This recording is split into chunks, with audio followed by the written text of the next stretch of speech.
안녕하세요. 저는 30대 여자입니다. 저는 남자친구와 연애를 오래 했어요.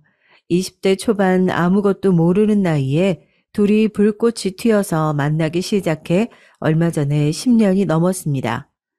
지금은 어느새 서로가 서로에게 너무 당연해서 없으면 이상할 정도로 가까운 친구 사이이자 연인이 됐죠. 저희가 오래 만나기도 했지만 서로에 대해 모르는 게 하나도 없을 정도로 가까워서 당연히 언젠가 둘이 결혼하게 될 줄 알았어요. 연애하는 동안 매일 그런 이야기를 하기도 했고요. 그런데 결혼은 연애보다 훨씬 더 어렵더라고요. 남자친구네 부모님께서 저를 썩 마음에 들어 하지 않으세요. 너무 어릴 때 연애를 시작해서 철딱선이 없을 때부터 보셔서 그런지 저희가 결혼까지 생각할 줄은 모르셨다네요. 사실 저와 남자친구는 여러 면에서 둘이 너무 달라요. 처음 만났을 때도 남자친구는 알아주는 명문대 학생이었고, 지금은 방송사 기자예요. 남자친구 부모님은 법대를 가기를 바랐다는데, 남자친구는 진실을 알리는 진짜 기자가 되고 싶다면서 언론학과를 간 거죠. 반면에 저는 전문대를 다니다가 그만두고 네일아트를 배워서 현재 네일아트 샵에서 일을 해요. 저는 제 직업에 굉장히 자부심을 느끼고 보람차지만 남자친구 부모님은 그렇게 생각하지 않으셨습니다. 제가 21살에 처음 남자친구 부모님을 만났어요. 사실 첫 만남부터 좋지는 않았습니다. 남자친구가 살던 하숙집에서 같이 라면을 끓여 먹고 있는데 갑자기 부모님이 오신 거예요. 남자친구가 저를 여자친구라고 소개하자 남자친구 부모님의 표정이 싹 바뀌었습니다. 그리고 곧바로 같은 학교 친구냐고 물으셨어요. 남자친구야 당시에 명문대생이었으니 당연히 저도 같은 학교길 바라신 거겠죠. 제가 남자친구와 같은 학교가 아니고 근처에 전문대를 다니고 있다고 했을 때 두 분은 여전히 표정을 감추지 못하셨어요. 기가 막힌다는 얼굴이었죠. 요즘 여자애들 대단하다니까. 우리 때는 아무리 사귀는 사이라도 남자 혼자 사는 집에 아무 때나 드나들면 난리가 났었는데. 그거야 가정교육의 문제지. 너희 부모님은 딸 자식 걱정도 안 하신다니. 어떻게 이 늦은 시간까지 남자 혼자 사는 집에 있는데 들어오라 전화도 안 해? 남의 자식인데 우리가 말하면 뭐래요. 딱 보면 몰라요. 안 봐도 딸 자식 밖으로 내놓은 집구석인 거지 뭐. 저는 만담 부부를 보는 줄 알았어요.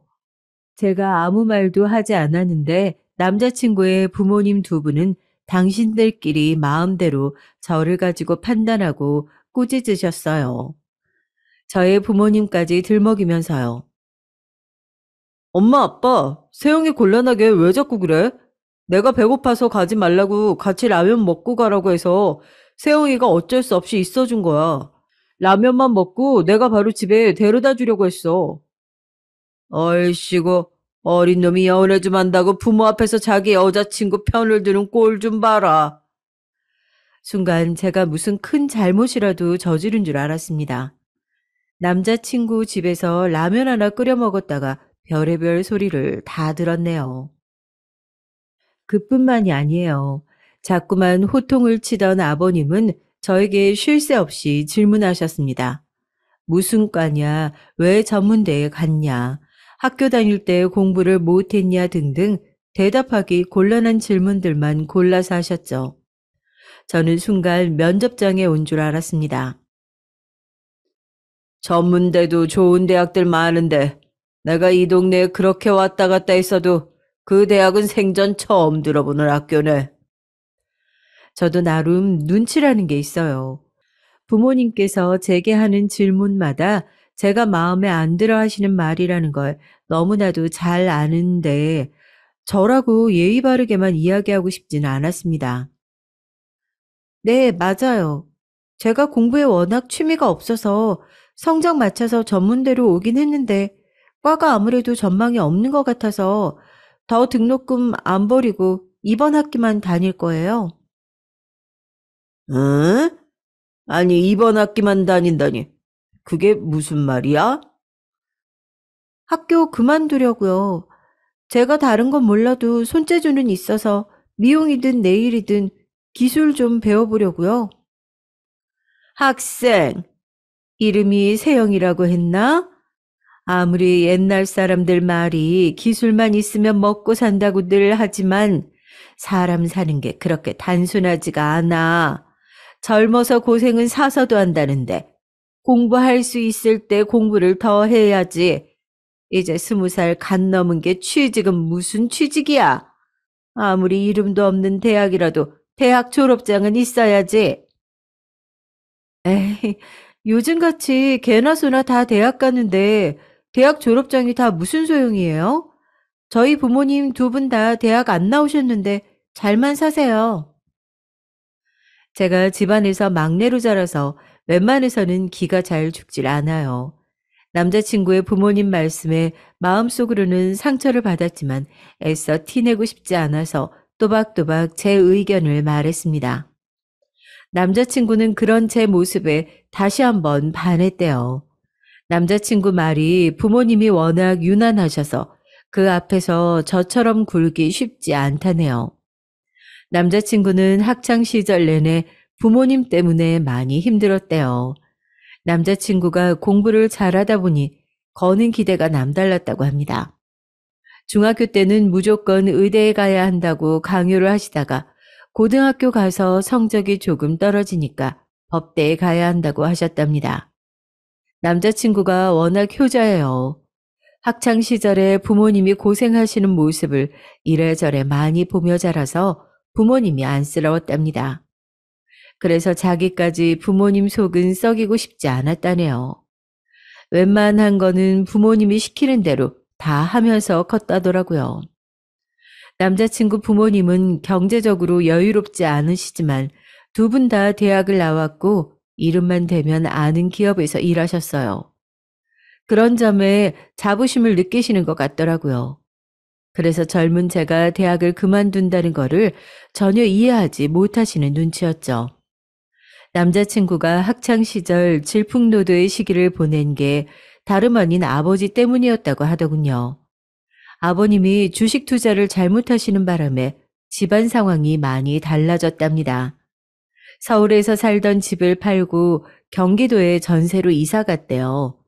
그전까지는 형과 방도 따로따로 썼었는데 이사 가면서 형과 같은 방을 써야 했다고 하더라고요. 이사 가고 집이 좁아진 것보다 더 힘든 건 남자친구의 부모님이 매일 싸우셨답니다. 이혼 이야기까지 나왔대요. 가장 예민했을 사춘기 시절에 그런 일까지 겪었으니 남자친구도 부모님께 걱정 끼치고 싶지 않았던 거죠.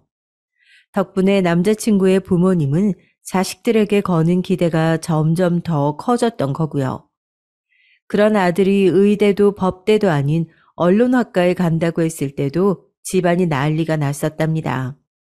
이 집안의 희망이나 다름없는 남자친구가 부모님이 원하지 않는 길을 가겠다고 했으니까요. 그 이후 남자친구가 또 부모님 속을 썩이게 된 건 바로 저 때문이었습니다.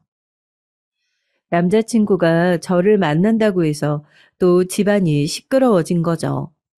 당시에 남자친구도 제게 구체적으로 말을 안 해줘서 저도 대충만 알고 있었는데 알고 보니 저를 처음 만났던 그날부터 부모님께서 저를 마음에 들어 하지 않았대요. 제가 집에 돌아간 이후 남자친구 부모님께서 저와 당장 헤어지라고 하셨답니다. 지금이야 아들. 네가 뭘 몰라서 그러는데 사람은 다 끼리끼리 만나야 행복한 거다. 너처럼 똑똑하고 크게 될 애가 볼 거라고는 아무것도 없는 그런 애를 만나고 다니면 어쩌겠다는 거야. 엄마, 무슨 말을 그렇게 해? 세영이가 뭐가 어때서? 학벌 같은 게 뭐가 중요해? 세영이 누구보다 성실하고 착한 애야. 엄마는 한 번 보고 사람을 어떻게 한다고 그래? 남자친구는 언론학과를 가겠다고 했을 때처럼 부모님과 심하게 다퉜대요. 결론부터 말씀드리자면 그 이후에도 저와 남자친구는 10년을 만났습니다. 그랬으니 남자친구의 부모님은 얼마나 속이 타셨겠어요. 처음에야 어떻게든 저희 사이를 갈라놓으려고 하셨지만 하도 오래 만나다 보니 나중에는 그러지도 않으셨어요. 저희가 만난 지 6, 7년 정도 되었을 때 남자친구가 몇 년 동안 언론고시에서 낙방해서 반백수로 집에 있었던 적이 있습니다. 남자친구는 공부해야 하니 아르바이트도 못하고 부모님 그늘에서 생활비를 받아 생활하던 시기였죠. 그때 저는 이미 네일숍에서 몇 년을 일했을 때라 경제적으로 여유가 있었어요. 그래서 열심히 남자친구를 챙겼습니다. 당시에 남자친구는 대학을 졸업했을 때라 본가에서 부모님과 형과 함께 살고 있었어요. 저는 먹을 거면 먹을 거, 입을 옷이면 옷 매일같이 사다 날랐습니다. 그러다 보니 남자친구의 부모님을 굉장히 자주 만났어요. 처음엔 제가 남자친구를 챙기는 걸 못마땅해 하시더니 언제부터는 당연하게 생각하시더군요. 한 번은 이런 적도 있었어요. 제가 퇴근하고 오는 길에 맛있는 걸 사다가 남자친구네 집에 가져다 주고 집에 들어가곤 했죠. 제가 살던 집에서 거리가 멀지 않았거든요. 그날도 유명한 맛집에서 만두를 사서 남자친구네 잠깐 들렀거든요. 남자친구가 만두 귀신이라 그 집 만두라면 자다가도 벌떡 일어나거든요. 남자친구가 부모님과 한 집에 살다 보니 저는 항상 남자친구 부모님도 드실 만큼 넉넉하게 사서 갔습니다. 그런데 만두를 하나 집어 드시더니 남자친구 아버님께서 표정이 안 좋으시더라고요. 그래서 제가 입맛에 안 맞으시냐고 물었습니다. 그러자 대뜸 하시는 소리가 저를 너무 속상하게 만들었어요. 가만히 보면 세영인 네가 애가 손이 참 작아. 공부하는 남자친구네 집에 오면서 몸에 좋은 보양식을 해오든지 그게 아니면 든든하게 밑반찬이라도 좀 해와야지. 너는 애가 매일 만두니 빵이니 이런 군것질거리만 들고 오냐? 순간 말문이 막혀서 말이 나오질 않더라고요. 그때 제 나이 고작 20대 후반이었을 때였어요. 제가 벌어봐야 얼마나 번다고 그 돈을 가지고 매일 간식을 사다 드리는 것만으로도 고마워하실 줄 알았는데 제 생각이 달랐습니다. 남자친구 부모님은 저에게 받는 걸 너무 당연하게 생각하시는 분들이었어요. 오빠가 이 집 만두를 얼마나 좋아하는데요. 아버님은 맛 없으시면 그만 드세요. 우리 오빠 공부하느라 힘든데 혼자 2팩 다 먹으라고 하게. 저는 속에 있는 말을 숨기는 편이 아니었습니다. 속으로 꿍해 있으면 겉으로는 내내 얌전한 척하는 건 제 성격이 아니었거든요. 저도 남자친구와 연애 기간이 길어지니 남자친구 부모님을 대하는 방식도 달라졌습니다. 예전처럼 어떻게 하면 부모님께 사랑받을 수 있을까 하는 바보 같은 짓은 하지 않으려고 했어요. 저와 남자친구와의 사이만 확고하면 결혼은 나중 문제라고 생각했죠. 그런데 시간이 가면 갈수록 제가 정말 이 집 며느리로 살 수 있을까라는 걱정이 생겼습니다. 그럴 수밖에 없는 게 남자친구의 부모님이 상식적이지 않았거든요. 제가 남자친구와 오래 만나서 그런지 자꾸만 저를 만만하게 대하시면서 무시하셨어요. 본인들은 아니라고 부인하시지만 제가 보기엔 저를 무시한다고 밖에 여겨지지 않았습니다. 어느 날이었어요. 남자친구가 언론고시에 합격해서 축하 파티를 열기로 했거든요. 거창한 건 아니고 작은 식당을 하나 빌려 남자친구 친구들과 부모님을 모시고 함께 파티를 하기로 했습니다. 고기를 굽고 술도 마시면서 즐겁게 보냈어요. 모두 남자친구를 진심으로 축하해 줬습니다. 남자친구도 너무 기뻐했고요. 얼마 만에 보는지 모를 남자친구의 웃는 얼굴에 저까지도 행복했습니다. 그 순간 알았어요. 우리가 오랜 시간 연애를 해오면서 너무 서로에게 익숙해져 설렘은 사라지고 의무감만 남은 게 아닌가 그런 걱정도 있었는데 그날 남자친구가 행복해하는 모습을 보니 저까지도 뭉클하면서 너무 감동적이더라고요. 남자친구는 공부하느라 그렇게 고생을 해놓고도 모든 공을 다 저에게 돌렸습니다. 제 옆에서 많이 도와주고 힘이 되어줘서 본인이 해낼 수 있었던 것이라고 했어요. 그리고 그날 남자친구는 모두가 다 있는 앞에서 제 앞에 무릎을 꿇고 앉아 프러포즈를 했습니다. 언제 준비했는지 커플 반지까지 준비했더라고요. 저는 너무 감격해서 당연히 남자친구와 결혼하겠다고 허락했습니다. 그런데 그 순간이었어요. 남자친구의 부모님께서 자리에서 벌떡 일어나시더니 마구 손사리를 치시며 남자친구에게 술 취해서 지금 뭐 하는 거냐고 말렸습니다. 윤수야, 너 왜 이렇게 취했어? 애가 아주 그냥 술만 마구면 이렇게 맥을 못 추고 주책을 부리네. 세영아, 미안해. 그래, 이제 시험 붙었다고 애가 긴장이 아주 풀렸나 보네. 아직 첫 월급도 안 받은 게 결혼은 무슨. 이놈아 정신 차려. 남자친구는 술이 굉장히 세요. 소주 한두 잔에 취할 사람이 아닙니다. 더군다나 저에게 고백하려고 미리 반지까지 준비했어요. 남자친구는 부모님께 취하지 않았다고 진심이라고까지 여러 번 말했습니다. 그런데도 남자친구 부모님은 제 프로포즈를 망쳤어요. 남자친구의 등을 연신 내리치며 그만하라고 했습니다. 제 손에 쥐어진 반지 케이스까지 뺏어서 감추면서요. 남자친구는 왜 이러냐고 부모님께 따졌지만 부모님께서는 결혼같이 중요한 문제를 부모랑 상의도 안 하고 마음대로 결정하면 어떡하냐고 하셨죠.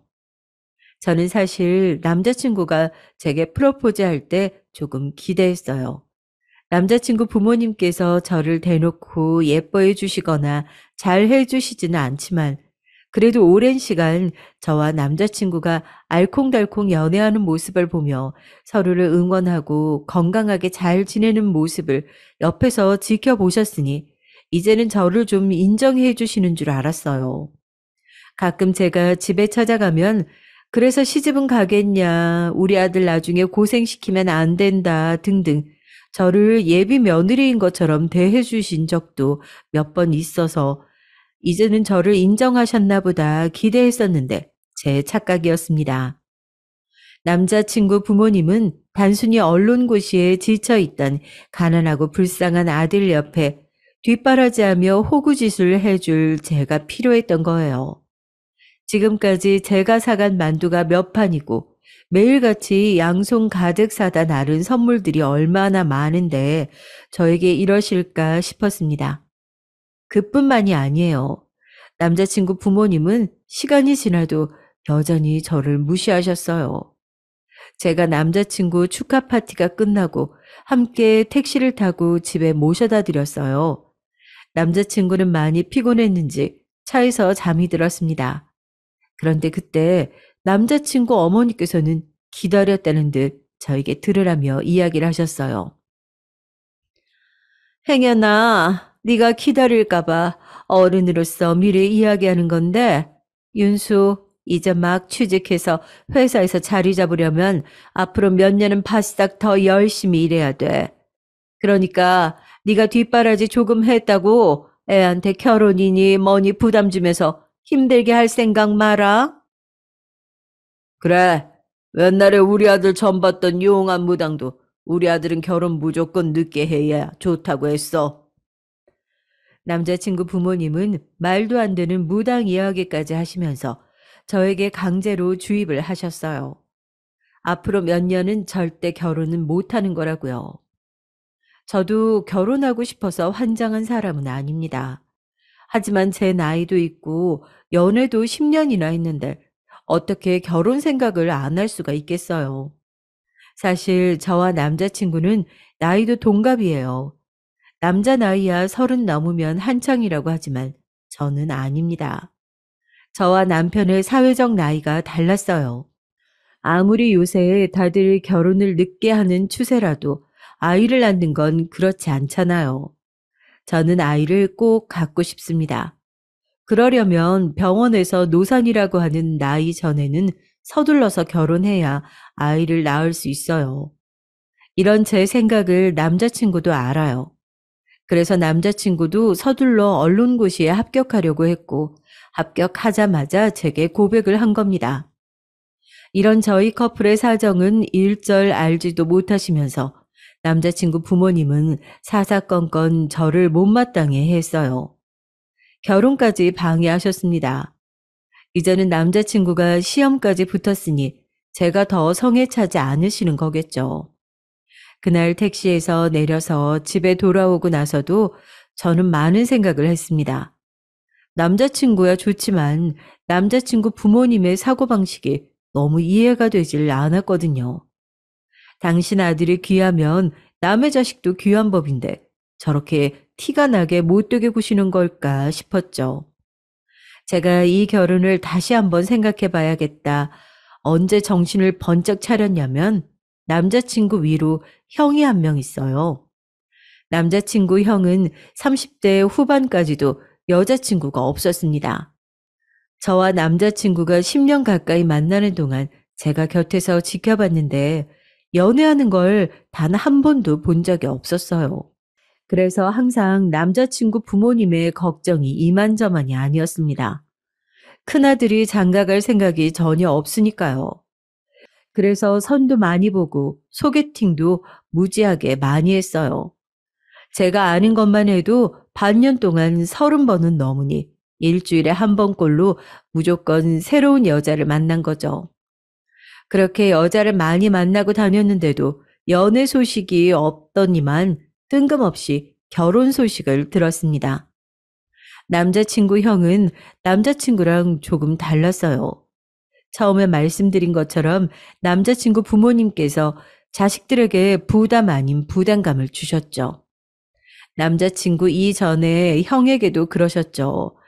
남자친구 형은 외고에 진학할 정도로 머리가 좋았었는데 부모님의 성적 압박에 견디지 못하고 수능날 집을 나가 수능을 아예 보지 않았답니다. 그날 집안은 한바탕 난리가 났고 형은 그날 밤까지 집에 돌아오지 않았대요.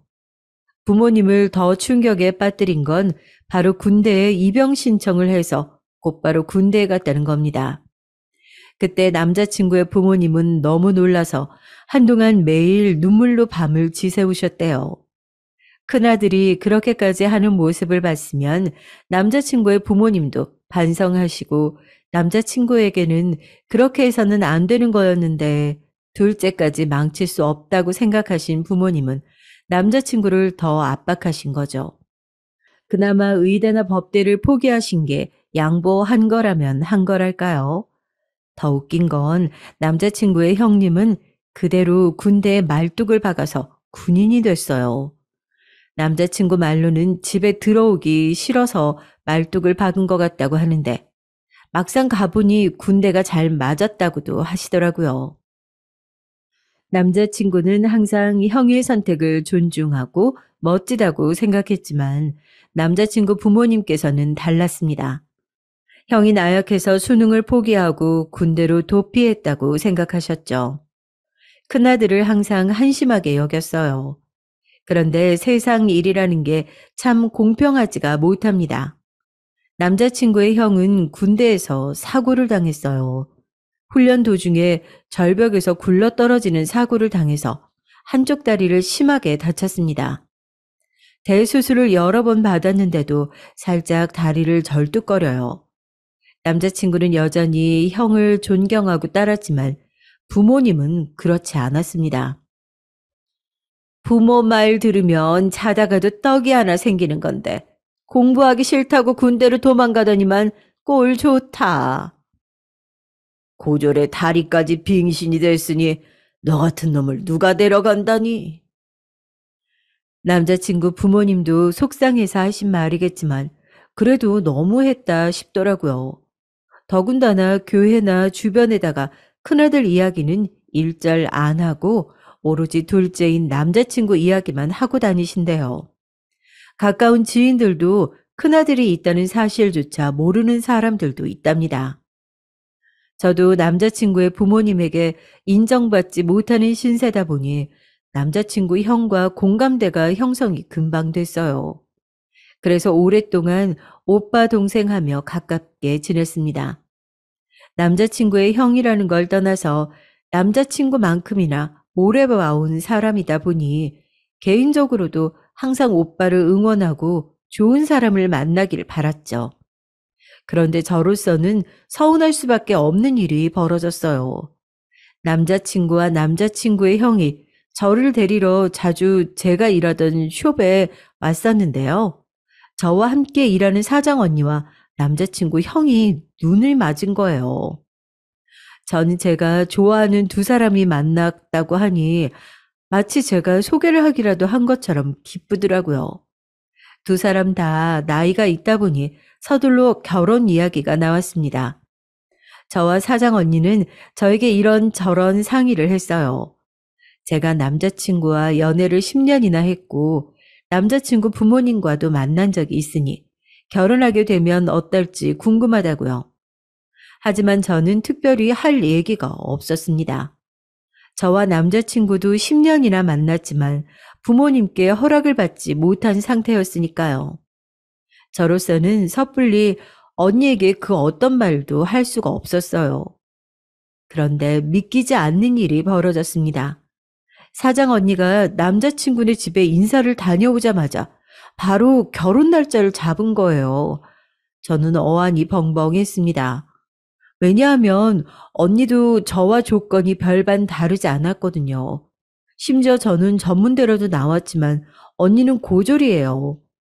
물론 20살부터 네일숍에서 일하면서 번 돈으로 본인 가게를 차리기는 했지만 아무리 그래도 저에게는 전문대가 어쩌고 직업이 어쩌고 하시던 분들이 언니는 어떻게 바로 허락을 하셨을까 싶었죠.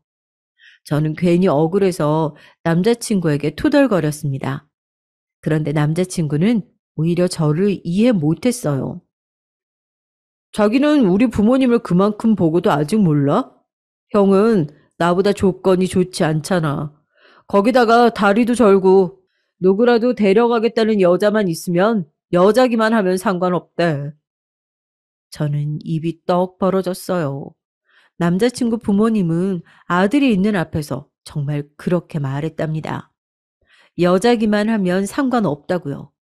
그 소리를 듣는데 저도 모르게 온몸에 소름이 돋고 없던 정도 떨어지더라고요. 제가 말문이 막혀서 아무 말도 못하고 있으니까 남자친구가 저의 어깨를 감싸 안아줬습니다. 자기 부모님은 이해하려고 하면 안 된다고요. 형 결혼하고 나면 곧바로 저와 결혼하겠다고 할 테니 걱정하지 말라고 했습니다. 저는 고민이 많았지만 애써 남자친구 앞에서는 티를 내지 않으려고 노력했어요.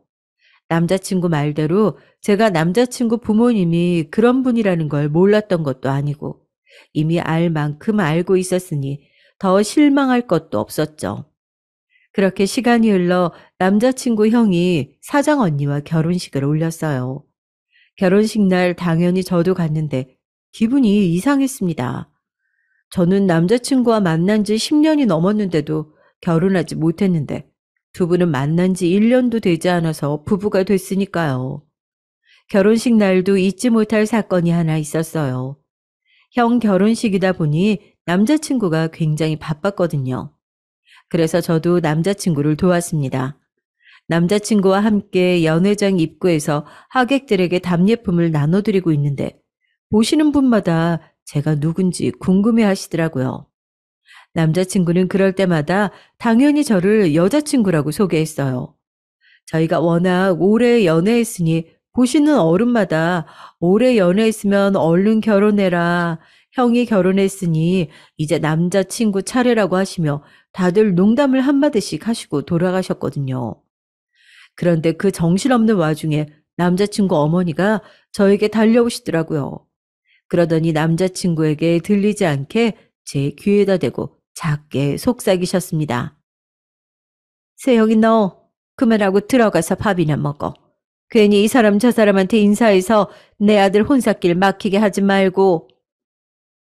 어머니, 어떻게 그런 소리를 하실 수가 있어요?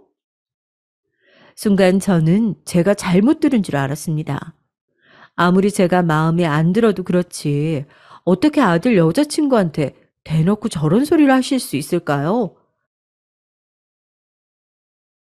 누가 보면 네가 지금 당장 내 며느리 되는 줄 알 거 아니야. 내가 저렇게 별 볼 일 없는 애 큰 며느리로 들였다고 너도 되는 줄 알아? 웃기지 마. 우리 둘째 아들은 너랑 급이 달라. 듣다 듣다가 급이 다르다는 소리를 하시는데 저는 순간 울컥해서 자리를 피해 결혼식장을 뛰쳐나왔습니다. 저도 웬만하면 다 참고 버틸 수 있을 줄 알았는데 아니더라고요. 남자친구에게 계속해서 전화가 걸려왔지만 저는 받지 않았어요. 그 순간만큼은 너무 속이 상해서 남자친구 얼굴도 보기 싫더라고요. 결혼식이 끝나고 얼마 뒤 남자친구를 만났을 때 저는 남자친구에게 그날 있었던 일을 말했습니다. 그리고 더는 우리가 만나지 않는 게 좋을 것 같다고 이별 통보를 했죠. 저도 충분히 많이 생각해보고 결정한 거예요. 저도 당연히 남자친구와 결혼하고 싶죠. 하지만 제가 저런 말도 안 되는 소리까지 들어가며 모자란 사람 취급당하고 싶지 않았습니다. 그런데 그날 이후 상황이 변했어요. 제 말에 남자친구가 화가 나서 부모님께 난리를 친 겁니다. 그리고 자신도 형처럼 집을 나가겠다고 선포를 했나 봐요. 세영이한테 지금까지 함부로 대한 거 사과 제대로 안 하면 평생 결혼 안 하고 혼자 살 거니까 알아서 하세요. 남자친구는 제가 아니면 누구와도 결혼하지 않고 혼자 살겠다고 했답니다. 그리고 저에게 제대로 사과를 하라고 한 거죠. 사실 그때까지만 해도 저는 사과고 뭐고 받고 싶지 않았어요. 저에게 그 정도로 함부로 하는 분들이 저에게 진심으로 미안하실 리 없으니까요. 그런데 며칠 뒤 믿기지 않는 일이 벌어졌습니다. 남자친구 어머님에게 연락이 왔어요. 저를 집으로 초대한다고요. 형 부부가 신혼여행 다녀와서 다 같이 식사를 하기로 했으니 저도 함께 와서 먹자고 하시더군요. 평소와는 목소리부터가 달랐어요. 굉장히 친절하셨습니다. 남자친구는 부모님께서 저에게 사과하시려고 부른 걸 테니 걱정하지 말고 같이 가자고 했죠. 저는 고민하다가 그래도 어른이 초대하신 건데 거절하는 건 예의가 아닌 것 같아서 거절하지 못하고 집으로 갔습니다. 함께 식사하는데 저는 정말 당황스러웠어요. 전과는 다르게 저에게 너무 잘해주시더라고요. 정말 아들의 여자친구가 집에 놀러 온 것처럼 친절하게 대해 주셨습니다. 저는 더 울컥했어요. 이렇게 대해 주실 수 있으면서 지금까지 저에게 그렇게 차갑게 구신 건가 싶더라고요. 저는 더 혼란스러웠습니다. 뭐가 진실인지 구분이 안 돼서요. 더 신기한 건 남자친구가 도대체 어떻게 했는지 부모님께서 정말 저에게 사과를 하셨다는 거예요. 내가 지난번에 결혼식장에서 그런 건 나도 너무 정신이 없어서 괜히 예민해졌었나 봐. 상처받았으면 너무 미안해. 우리 세영이 너를 가족으로 생각하다 보니까 편해서 농담으로 그런 거야. 네가 이해 좀 해줘. 예민해서 그런 거다, 농담이다 라고 하시며 다시는 그러지 않겠다고 하셨습니다. 저는 어른들이 직접 미안하다고 하시니 저도 그냥 그렇게 자리를 나와서 죄송하다고 했어요. 속상하긴 했지만 그래도 이제는 정말 저를 아들의 여자친구로 인정해 주시는 거겠지 싶었죠. 그런데 아니었습니다. 사람이 그렇게 쉽게 변하는 게 아니었어요. 아니, 애초에 저를 며느리로 받아줄 생각이 없으셨던 겁니다. 식사를 마치고 얼마 뒤 남자친구 어머니께서 저희 가게에 오셨어요. 저를 보러 오신 건 아니고 아무래도 같이 일하는 사장 언니가 며느리다 보니 시어머니로서 가게에 놀러 오신 거였어요. 그런데 혼자가 아니셨습니다. 교회에 같이 가는 분들을 우르르 함께 데리고 오셨어요. 며느리가 네일숍 사장인데 한 번도 손톱 손질 받아본 적이 없으시다면서 오셨더라고요. 근데 뭔가 좀 이상했습니다. 저는 반가워서 먼저 살갑게 인사를 드렸는데 어머님은 아예 저를 본 척도 안 하시더라고요. 순간 느낌이 좀 안 좋았어요.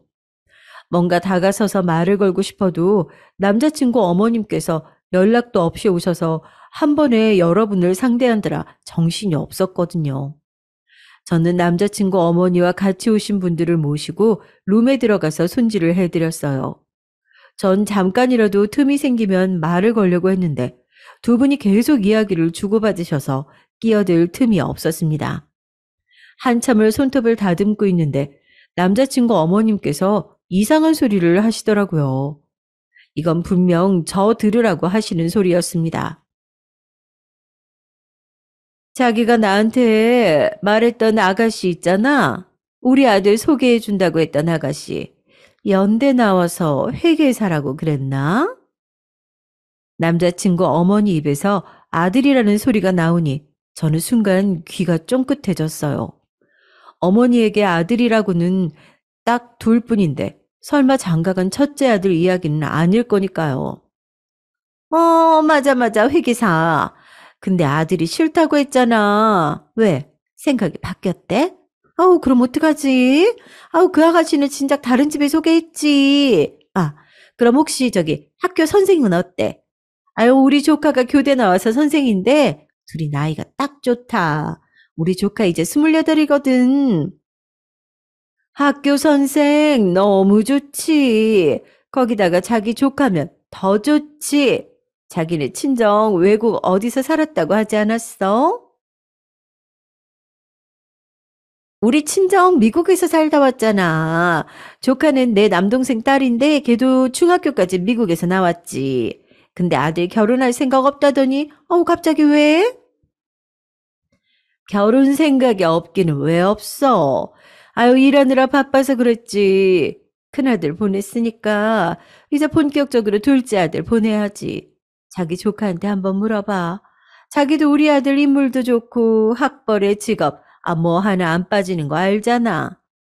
알지. 아유, 말해서 뭐해. 그제야 알았어요. 남자친구 어머니는 아예 작정하고 오신 거예요. 저는 두 분 손가락에 매니큐어를 바르고 있는데 저런 소리를 하시더군요. 저는 화도 나지 않았습니다. 오히려 너무 허탈해서 웃음이 다 나오더라고요. 손톱 손질이 끝나고 웃으며 나가는 남자친구 어머님을 제가 불렀어요. 그리고 따로 밖으로 나가 이야기 좀 하자고 했습니다. 어머님은 눈을 동그랗게 뜨시고 왜 그러냐고 하셨지만 저는 단호하게 말했습니다. 드릴 말씀이 있다고요. 어머님, 하실 이야기가 있으시면 그냥 저한테 하시면 되지. 어떻게 일하는 곳까지 와서 이러실 수가 있어요? 최대한 흥분하지 않고 이야기하려고 했지만 그 또한 쉽지 않았어요. 네가 눈치가 없어도 너무 없고 어른이 말을 해도 도저히 말귀를 못 알아들으니까 그렇지. 내가 그 정도로 말했으면 알아들어야지. 감히 내 아들 앞세워서 나한테 사과까지 하게 해? 이 정도는 해야 네가 주제 파악을 할 것 같아서 내가 여기까지 온 거야. 이제 좀 네 주제를 알겠니? 주제를 알겠냐는 소리까지 하시니 정말 기가 차더군요. 저는 어떻게 그런 소리를 하실 수가 있냐고 따져 물었어요. 그러자 오히려 더 적반하장으로 나오시더군요. 너도 아까 봤잖아. 내 아들이 어느 정도인지. 적어도 연대 회계사 아니면 최소한 학교 선생 정도는 돼야 명함 내밀 수 있는 애라고. 근데 너 같은 전문대에 중퇴에 손톱이나 만지는 애가 내 아들한테 가당키나 하니? 난 도저히 아까워서 너한테는 내 아들 못 주겠다. 저는 너무 억울하고 화가 나서 저도 절대 당신 같은 사람 며느리 안 한다고 소리를 지를 참이었어요. 그런데 그때 생각지도 못한 일이 벌어졌습니다. 엄마, 지금 뭐 하는 거야? 같이 일하는 사장 언니가 남자친구한테 연락했나 봐요. 어머니가 가게에 오셨는데 저랑 나가고 분위기가 이상하다고요. 그래서 걱정이 된 남자친구가 가게까지 찾아온 거였죠. 제가 지금까지 몰라서 말 안 한 줄 알아요? 무슨 일이 있어도 나는 세영이랑 결혼할 거니까 알아도 모르는 척 한 거라고요. 제가 노력하면 어머니도 세영이 예쁘게 봐줄 줄 알았으니까. 그런데 저 모르게 뒤에서 이러고 계신 거예요? 결국은 남자친구가 다 목격하고 말았죠. 남자친구는 참지 못하고 길거리에서 격하게 화를 냈습니다. 어머니에게 정말 이렇게 할 줄은 몰랐다면서 인연을 끊겠다는 소리까지 했어요. 남자친구 어머니는 당황해서 어쩔 줄 모르셨죠. 저에게는 그렇게 모질게 해놓고는 아들이 소리를 지르니까 쩔쩔매시더라고요. 남자친구는 앞과 뒤가 다른 사람하고는 같이 못 살겠다면서 집을 나오겠다고 했습니다. 남자친구 어머님은 울며 불며 남자친구 바지가랑이를 잡았어요. 당신은 둘째 아들 없으면 살 수 없다고요. 그 모습을 보는데 제가 잘못 생각해도 한참 잘못 생각했다는 것을 알았죠. 제가 남자친구와 헤어져도 진작 헤어졌어야 했어요. 그 꼴까지 보고 나니 비로소 남자친구를 포기할 수 있었습니다. 저는 남자친구에게 헤어지자고 했어요. 아무리 남자친구를 사랑하고 제 20대를 다 바쳤다고 해도 더는 안 되겠더라고요. 남자친구는 저와 헤어질 수 없다고 했지만 저는 이미 마음을 굳게 먹었죠. 지금 헤어지지 않으면 평생 후회할 것 같았어요. 저는 단호하게 마음을 먹고 그날부터 남자친구의 연락도 받지 않았습니다. 가게로 찾아와도 만나주지 않았어요. 저도 쉽지 않았습니다. 같이 일하는 사장 언니가 남자친구 형수잖아요. 언니까지 저에게 남자친구가 저와 헤어지고 나서 너무 힘들어한다고 매일 이야기를 하는데 저도 괴로웠습니다. 마음이 있는데 헤어지려니 몸까지 여기저기 아프더라고요. 그런데 인생이란 건 정말 한치 앞을 알 수 없더군요. 헤어지고 난 뒤 몸이 계속 안 좋았어요. 약을 먹어도 낫질 않더군요. 속도 안 좋고 컨디션이 너무 안 좋아서 출근하기도 힘들었죠. 그래도 출근은 해야 하니까 가게에 나갔는데 사장 언니가 제 얼굴을 보더니 얼굴이 너무 안 좋다고 병원에 다녀오라고 하더라고요. 괜찮다고 했는데도 가서 링겔이라도 맞고 오라고 해서 병원에 갔습니다. 그런데 말도 안 되는 일이 벌어졌어요. 제가 임신이랍니다. 병원 앞에 주저앉아 얼마나 울었는지 몰라요. 그 일로 저는 고민하다가 다시 남자친구를 만났어요. 그리고 결국은 결혼 날짜를 잡았습니다. 남자친구는 제 속도 모르고 마냥 좋아했습니다. 우리 둘은 역시 운명이라니까. 절대 쉽게 헤어질 수 있는 사이가 아니라고. 남자친구는 저와 헤어졌던 몇 주 동안 회사 근처에 원룸을 구해서 집을 나왔더라고요. 그리고 결혼 안 하겠다고 비혼 선언을 했답니다. 며느리든 손주든 볼 생각하지 말라고요. 제가 임신했다는 사실을 알자마자 남자친구는 결혼식 날짜를 잡자고 했습니다. 그리고 예식장까지 예약하자는 걸 제가 말렸어요. 아무리 그래도 부모님께 이야기도 안 하고 저희 멋대로 하는 건 아니라고 생각했거든요. 그래도 남자친구는 10년을 만났는데 이런 식으로 결혼하고 싶진 않았어요. 남자친구는 저희 집에 먼저 인사하고 허락을 받았습니다. 저희 부모님이야 제가 임신했으니 하루라도 빨리 식을 올리라고 하셨죠.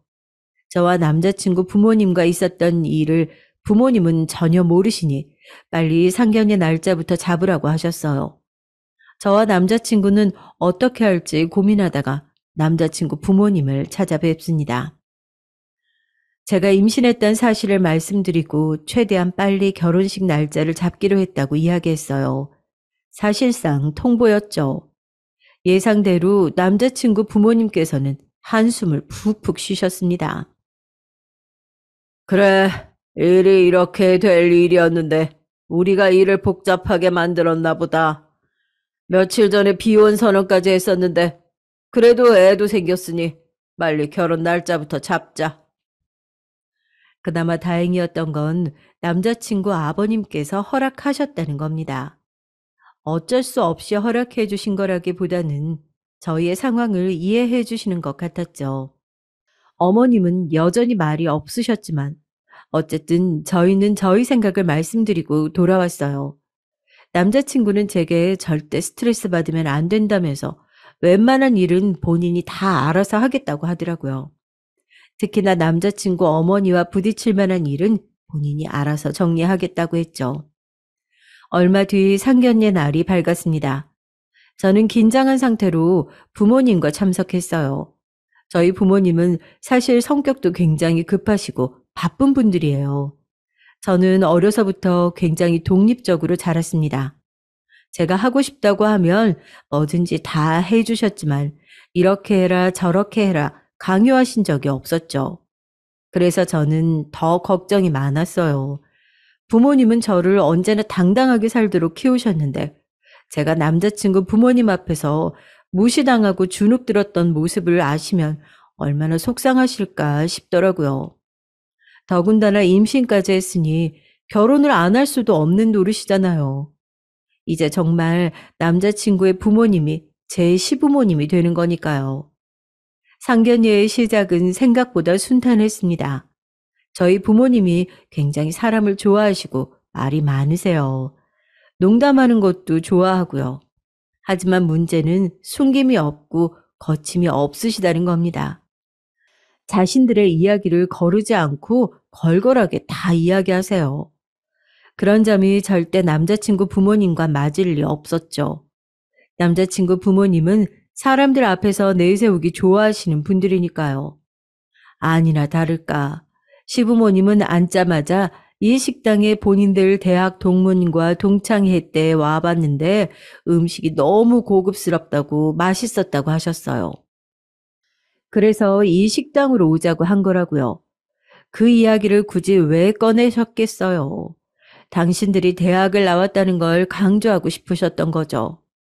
그런데 그때 저희 어머니께서 털털하게 웃으셨어요. 아이고, 사돈 부부 다 대학까지 나오신 엘리트들이시구나. 아우, 멋지네요. 아유, 저는 어릴 때 너무 가난해서 초등학교 간신히 졸업했어요. 그래도 우리 세영이 아빠네는 상황이 좀 나서 중학교는 나왔어요. 남자친구 부모님들이 대학 이야기를 꺼냈을 때 어머니가 저 이야기를 하실 줄 알았어요. 어딜 가나 본인이 국졸이라는 이야기를 항상 하시거든요. 그래서 배운 게 없다고요. 그 순간의 예비 시부모님들 표정을 저는 지금도 잊지를 못합니다. 인매를 올리시면서 피식 비웃으셨거든요. 두 분처럼 학벌을 중시하시는 분들이 저희 어머니가 국졸이라는 소리를 들었으니 저를 더 무시할 게 뻔했죠. 그런데 그때 마침 들어온 식당 직원이 들어와서 메뉴판을 줬어요. 그리고 잠시 뒤 저희 어머니가 영어로 된 메뉴판을 유심히 보고 있는데 그 모습을 빤히 지켜보던 예비 시어머니가 입을 가리고 자꾸 웃으시더라고요. 저는 예비 시어머니가 또 무슨 소리를 할까 싶어 안 되겠다 싶었습니다. 제가 어머니 메뉴를 시켜드리려고 했는데 예비 시어머니께서 안 해도 될 이야기를 하시더라고요. 아유, 안 써둔 알파벳도 모르시죠? 제가 좀 읽어드릴까요? 그 순간 정적을 저는 아직도 잊지 못합니다. 예비 시어머니는 안 그래도 제가 임신해서 결혼하는 꼴이 마음에 안 들던 때인데 제대로 된 꼬투리 하나 잡은 거죠. 사람이 대학만 나오면 뭐 합니까? 저렇게 몰상식한데 말이죠. 옆에 있던 남자친구가 놀라서 예비 시어머니께 한마디 하려고 했는데 저희 엄마가 괜찮다는 듯이 웃으셨어요. 그러고는 오히려 너스레를 떠셨습니다. 요즘 세상이 아무리 달라졌다고 해도 그렇지. 여기가 한국인데 메뉴판이 어떻게 다 꼬부랑 글씨만 적어놨답니까? 아유, 그럼 대학물 좀 먹은 우리 사돈이 좀 읽어주실래요? 엄마 말에 저도 남자친구도 더는 말하지 않았습니다. 여기서 저희가 나서면 분위기가 더 이상해질 것 같아서요. 예비 시어머니의 꼬장은 거기서 끝이 아니었습니다. 아예 상견례를 망치기로 작정했는지 결혼식과는 전혀 상관없는 질문을 계속하셨어요. 국졸이면 중학교를 아예 진학을 안 한 거잖아요. 그럼 그때부터 뭘 하신 거예요? 드라마에 나오는 것처럼 공장 가서 일해서 가족들 먹여 살리고 그런 거예요? 엄마, 장모님 앞에서 왜 그런 무례한 질문하고 그래? 예비 시어머니의 만행에 남자친구는 어쩔 줄을 몰라 하며 당황했습니다. 예비 시어머니의 입을 막기 위해 사력을 다했죠. 하지만 이미 작정하신 어머니를 막을 수는 없었어요. 내가 뭐, 이제 다 한 가족인데, 가족끼리 궁금하면 물을 수도 있지. 그래서 자식들 학업에도 관대하셨나 봐요. 세영이가 고작 2년 다니는 전문대도 졸업 안 하고 그만둔다는데 허락하시는 걸 보면 저희 엄마도 워낙 눈치가 빠른 분이라 예비 시어머니가 은근히 무시하면서 이야기하는 걸 모를 리 없었어요. 지금까지는 국졸 가지고 농담한 정도이니 참으셨지만 자식인 제 이야기가 나오니 엄마도 바로 정색하셨습니다. 자식이 내 물건도 아닌데 허락하고 안 할 게 뭐 있어요? 다 성인인데 본인이 알아서 책임지면서 살면 되지. 그럼요. 이 사람이 원래 호기심이 좀 많아서 그런 거니까 그 안 싸두니 조금 이해해 주세요. 분위기가 급속도로 냉랭해지려던 그때 예비 시아버지가 술을 권한 덕분에 아버지와 건배를 하시며 이런저런 이야기를 나누다 보니까 분위기가 조금 나아지는 것 같았습니다. 그때까지도 정색하고 있던 저희 엄마가 핸드폰을 들고 잠깐 통화를 하러 나갔다 오셨어요. 저는 일 때문에 그러시나 보다 싶었죠. 그런데 상견례가 마무리되어 갈 때쯤 생각지도 못한 일이 벌어졌습니다. 저희가 식사하던 룸에 누군가 노크를 하고 들어왔어요. 회장님, 부르셨습니까? 무슨 일 있으세요? 엄마 회사 직원들이 우르르 룸 안으로 들어왔습니다. 그때 저는 알았죠. 엄마가 일부러 나가서 통화하신 게 회사 직원들을 부르려고 했던 거더라고요. 저희 예비 시부모님 앞에서 보여주려고요. 역시나 예비 시부모님은 눈이 휘둥그레졌어요. 특히나 예비 시어머니는 직원들이 우르르 들어오자마자 놀라서 자리에서 벌떡 일어났어요. 그러고는 회장님이 누구냐고 말을 더듬거렸습니다. 누구긴 누구예요? 내가 회장이지. 세영이 너는 암튼 애가 물러터져서는 사돈한테 내가 식품회사 한다고 말 안 한 거야? 식품 회사를 운영하신다고요? 그러니까 대표? 아니, 회장님? 그랬습니다. 제가 말씀드리지 않은 게 있어요. 저희 엄마가 아주 오래전부터 식품 사업을 하고 계십니다. 저희 외가가 아주 옛날부터 낙농업을 오랫동안 하셨어요. 그래서 엄마는 어릴 때부터 닭을 키우고 달걀을 가지고 노는 게 일상이었습니다. 일이 풀리지 않았던 시기가 있었는데 그때 어쩔 수 없이 엄마가 학교를 그만두고 온 식구가 다 이사를 해서 새로 사업을 시작하셨대요. 낙농업을 하면서 달걀로 만들 수 있는 유제품과 빵, 치즈 같은 걸 만드시는 식품회사를 운영하셨답니다. 처음에야 당연히 힘들었지만 지금은 벌써 50년이 넘은 굴지의 회사예요.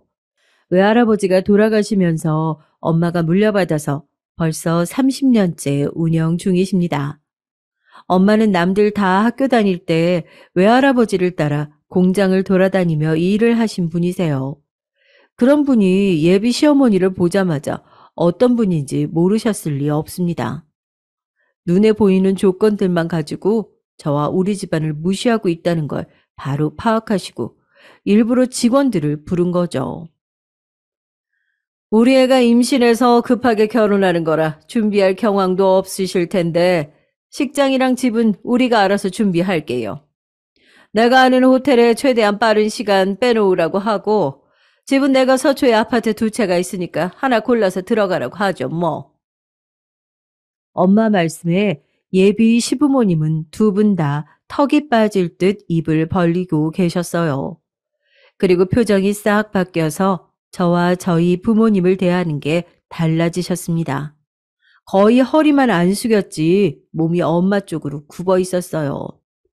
아이고, 저희 안사돈께서 알아서 다 해주신다고 하면 너무 감사하죠. 어머머, 내가 암튼 며느리 복 하나는 타고났다니까. 이제 보니까 우리 며느리가 아주 복덩이였네. 제가 참 너무 세상을 몰랐습니다. 이럴 줄 알았으면 진작 저희 친정엄마 회사를 알려드릴 걸 그랬더라고요. 예비 시어머니가 저더러 우리 며느리라고 하는데 소름이 다 돋았어요. 아유, 세상에 공짜가 어딨어요. 우리가 돈 버느라 바빠서 자식 잘 못 챙겨요. 우리 딸 며느리라고 생각 말고 진짜 딸처럼 해주세요. 손에 물 한 방울 안 묻히게 해주고 애도 나오면 무조건 봐주셔야 합니다. 우리 딸내미가 워낙 몸이 약해서 애 키우다가 병나면 큰일 나니까요. 만약 우리 딸 전문대 나왔다고 한 번만 더 무시하면 아파트 뺍니다. 그럼요, 그럼요. 아유, 우리 복덩이 아프면 큰일 나죠. 제가 다 알아서 할 테니까 걱정하지 마세요. 제가 생각해도 너무 어이가 없었어요. 한순간에 상황이 그렇게 바뀔 줄은 생각도 못 했거든요. 그날 이후 어떻게 됐냐고요? 저는 결혼식을 올리고 아이도 잘 출산했습니다. 그리고 현재 세상 누구보다 편하게 살고 있어요. 시어머니는 저를 그냥 딸도 아니고 금지 오겹으로 챙기십니다. 애도 봐주시고 제가 먹을 반찬까지 매일 해다 주세요. 더는 저에게 대학이니 직업이니 하는 이상한 소리는 절대 하지 않으십니다. 그래서 그런지 시어머니와 전혀 문제가 없어요. 저도 너무 신기할 지경이에요. 이제는 남편이 된 남자친구도 시어머니를 볼 때마다 농담으로 어떻게 저렇게 자본주의의 노예가 됐냐고 하지만 저는 나름 지낼 만합니다. 시부모님이 어떤 이유로든 저를 예뻐해 주시니 결혼 생활 하기에는 너무 편하더라고요. 가끔 제가 왜 이 좋은 결혼을 안 하려고 했나 후회할 때도 있다니까요. 요즘은 시어머니가 저더러 둘째도 낳으면 키워줄 테니 낳기만 하라는 소리까지 하셔서 귀찮아 죽겠습니다. 살다 보니 명문대든 사자 직업이든 다 필요 없네요. 돈 많은 친정이 있으니까 그 못된 시어머니도 저라면 벌벌 하시네요. 지금까지 긴 저의 이야기 끝까지 들어주셔서 감사합니다. 안녕하세요. 저는 남매를 키우며 남편과 행복하게 사는 50대 여자입니다. 제가 이렇게 저를 행복하게 살고 있다고 말하는 게 참 감회가 새롭습니다. 제 인생에 행복이라는 단어가 다시 등장할 줄 전혀 몰랐는데요. 요즘은 스스로 생각해도 참 행복하게 살고 있어요. 물론 여기까지 오는 게 쉽지 않았습니다. 그래서 오늘은 여러분께 제 인생에서 가장 통쾌했던 사연을 소개하고 싶어요. 저는 태어나길 서울에서 태어났고 무남 동료 외동딸로 유복한 집에서 자랐습니다. 어머니가 저를 가지고 아이를 더 낳고 싶어 하셨는데 쉽지 않았다고 해요. 애초에 제가 태어날 때도 엄마가 건강이 되게 위험하실 정도로 어렵고 힘들게 낳으셔서 그냥 저 한 명으로 만족하셨대요. 아들이 아니어도 아버지와 어머니는 저를 사랑만 해주시며 귀하게 키우셨습니다. 부모님에게 한 명뿐인 자식이고 집안이 여유로웠기 때문에 어릴 때는 행복한 기억만 있었어요. 아버지는 사업을 하셨는데 제가 태어나기 전부터 사업이 이미 잘 되었고 제가 자라면서 사업의 규모도 커졌기 때문에 아버지는 저를 복덩이라고 부르셨습니다.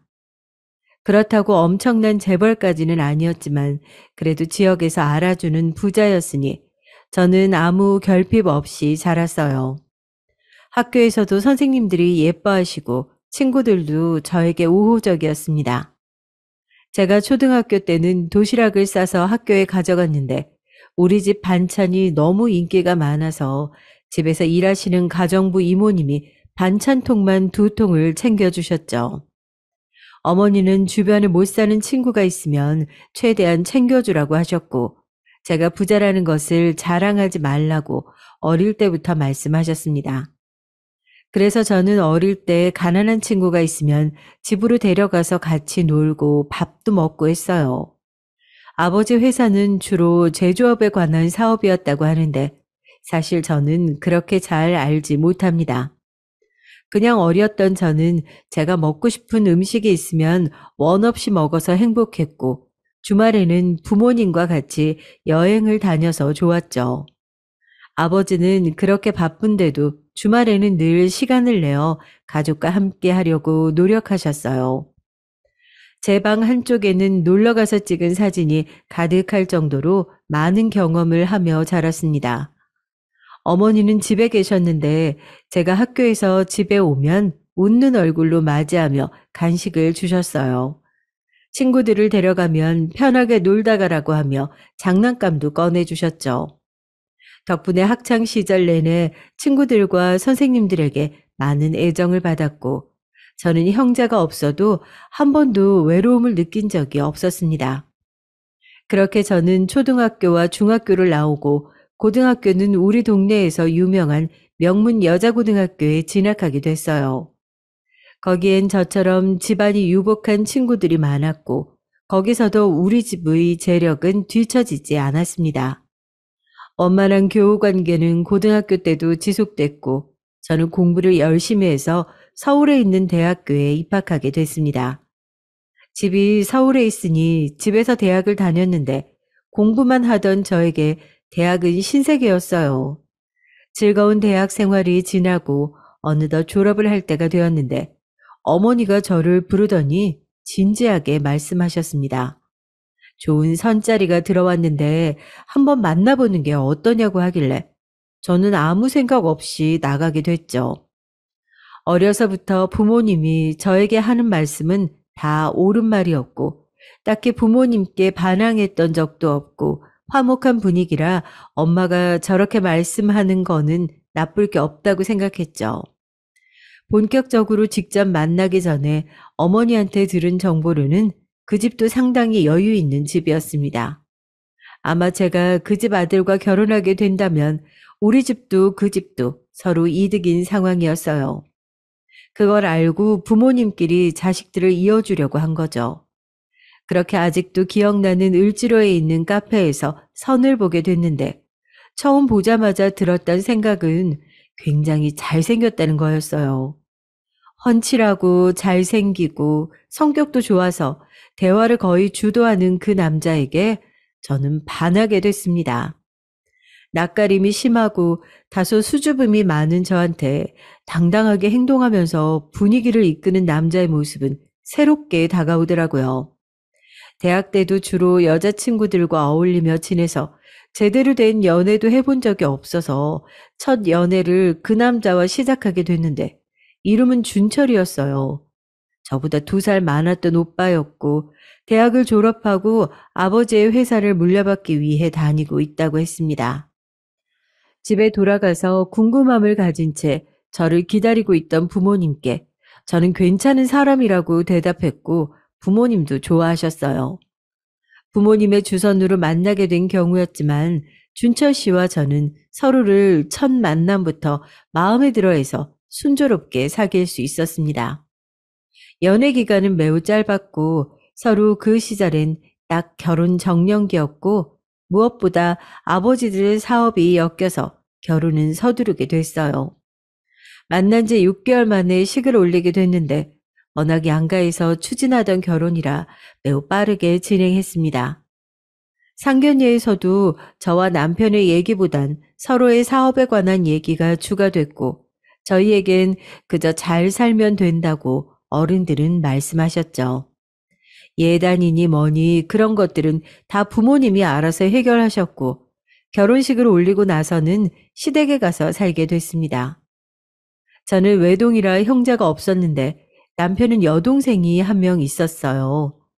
아가씨는 그때 당시 대학에 막 입학한 신입생이었습니다. 집에서 학교에 다니고 있어서 아가씨도 같이 살았어요. 결혼을 번갯불에 콩 볶아 먹듯 해서 빠르게 진행했기 때문에 남편 가족에 대해 잘 알지 못한 채로 결혼했는데 남편의 외모를 제가 마음에 들어 했지만 미처 생각 못했던 사실이 있었어요.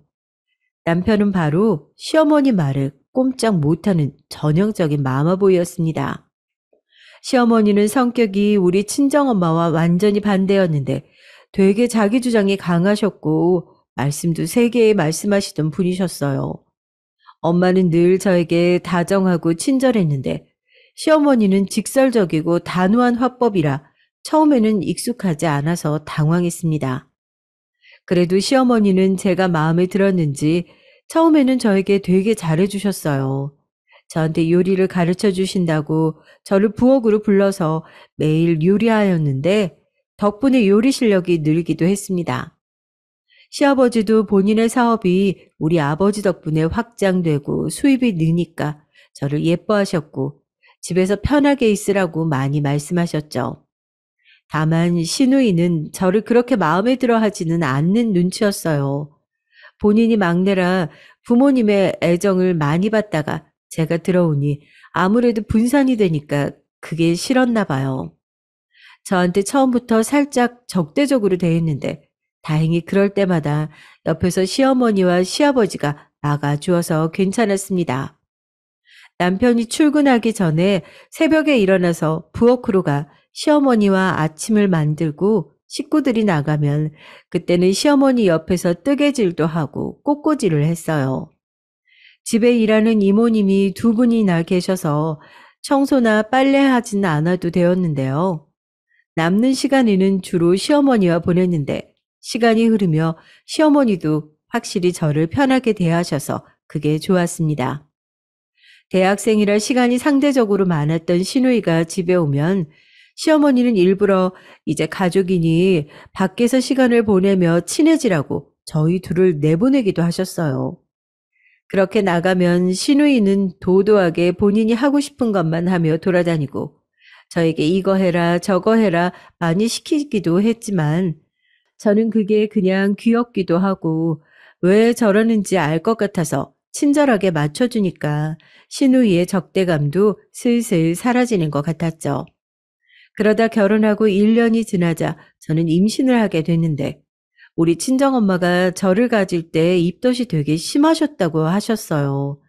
엄마 딸 아니랄까 봐 저도 입덧이 너무 심해서 아침에 가족들과 같이 밥을 먹을 때 자꾸 속에서 올라와서 같이 먹지 못할 지경이었습니다. 입덧이 심해서 잘 먹지 못하니까 살이 점점 빠졌고 그 모습을 본 시어머니는 저에게 친정에 가서 임신 기간에 머무르는 것이 어떠냐고 하셨어요. 시어머니는 반대했지만 제가 그때는 친정에 잘 가지도 못해서 부모님 얼굴도 보고 싶었고 무엇보다 친정집에서 음식을 먹으면 몸과 마음이 편해서 입덧이 덜했기 때문에 친정에 가서 지내게 됐습니다. 시어머니와 시누이는 굳이 뭘 가서 있냐고 저를 보고 예민하다고 했지만 제가 살기 위해선 어쩔 수 없는 선택이었어요. 확실히 친정에서 기간을 보낼 때도 마음이 편해서 편하게 지낼 수 있었습니다. 부모님도 제가 결혼하고 처음으로 떨어져 살아서 걱정이 많았는데 얼굴을 볼 수 있으니까 너무 좋다고 하셨죠. 남편은 시댁에서 시어머니와 같이 출근해야 했기 때문에 거기서 다녔지만 친정으로 종종 와서 제 얼굴도 보고 친정 부모님과 같이 식사도 했습니다. 비록 마마보이여서 저를 난감하게 할 때도 있었지만 어른들한테 함부로 하지 않는 남편이라 우리 친정 부모님에게도 싹싹하게 행동해서 부모님도 남편을 마음에 들어 하셨죠.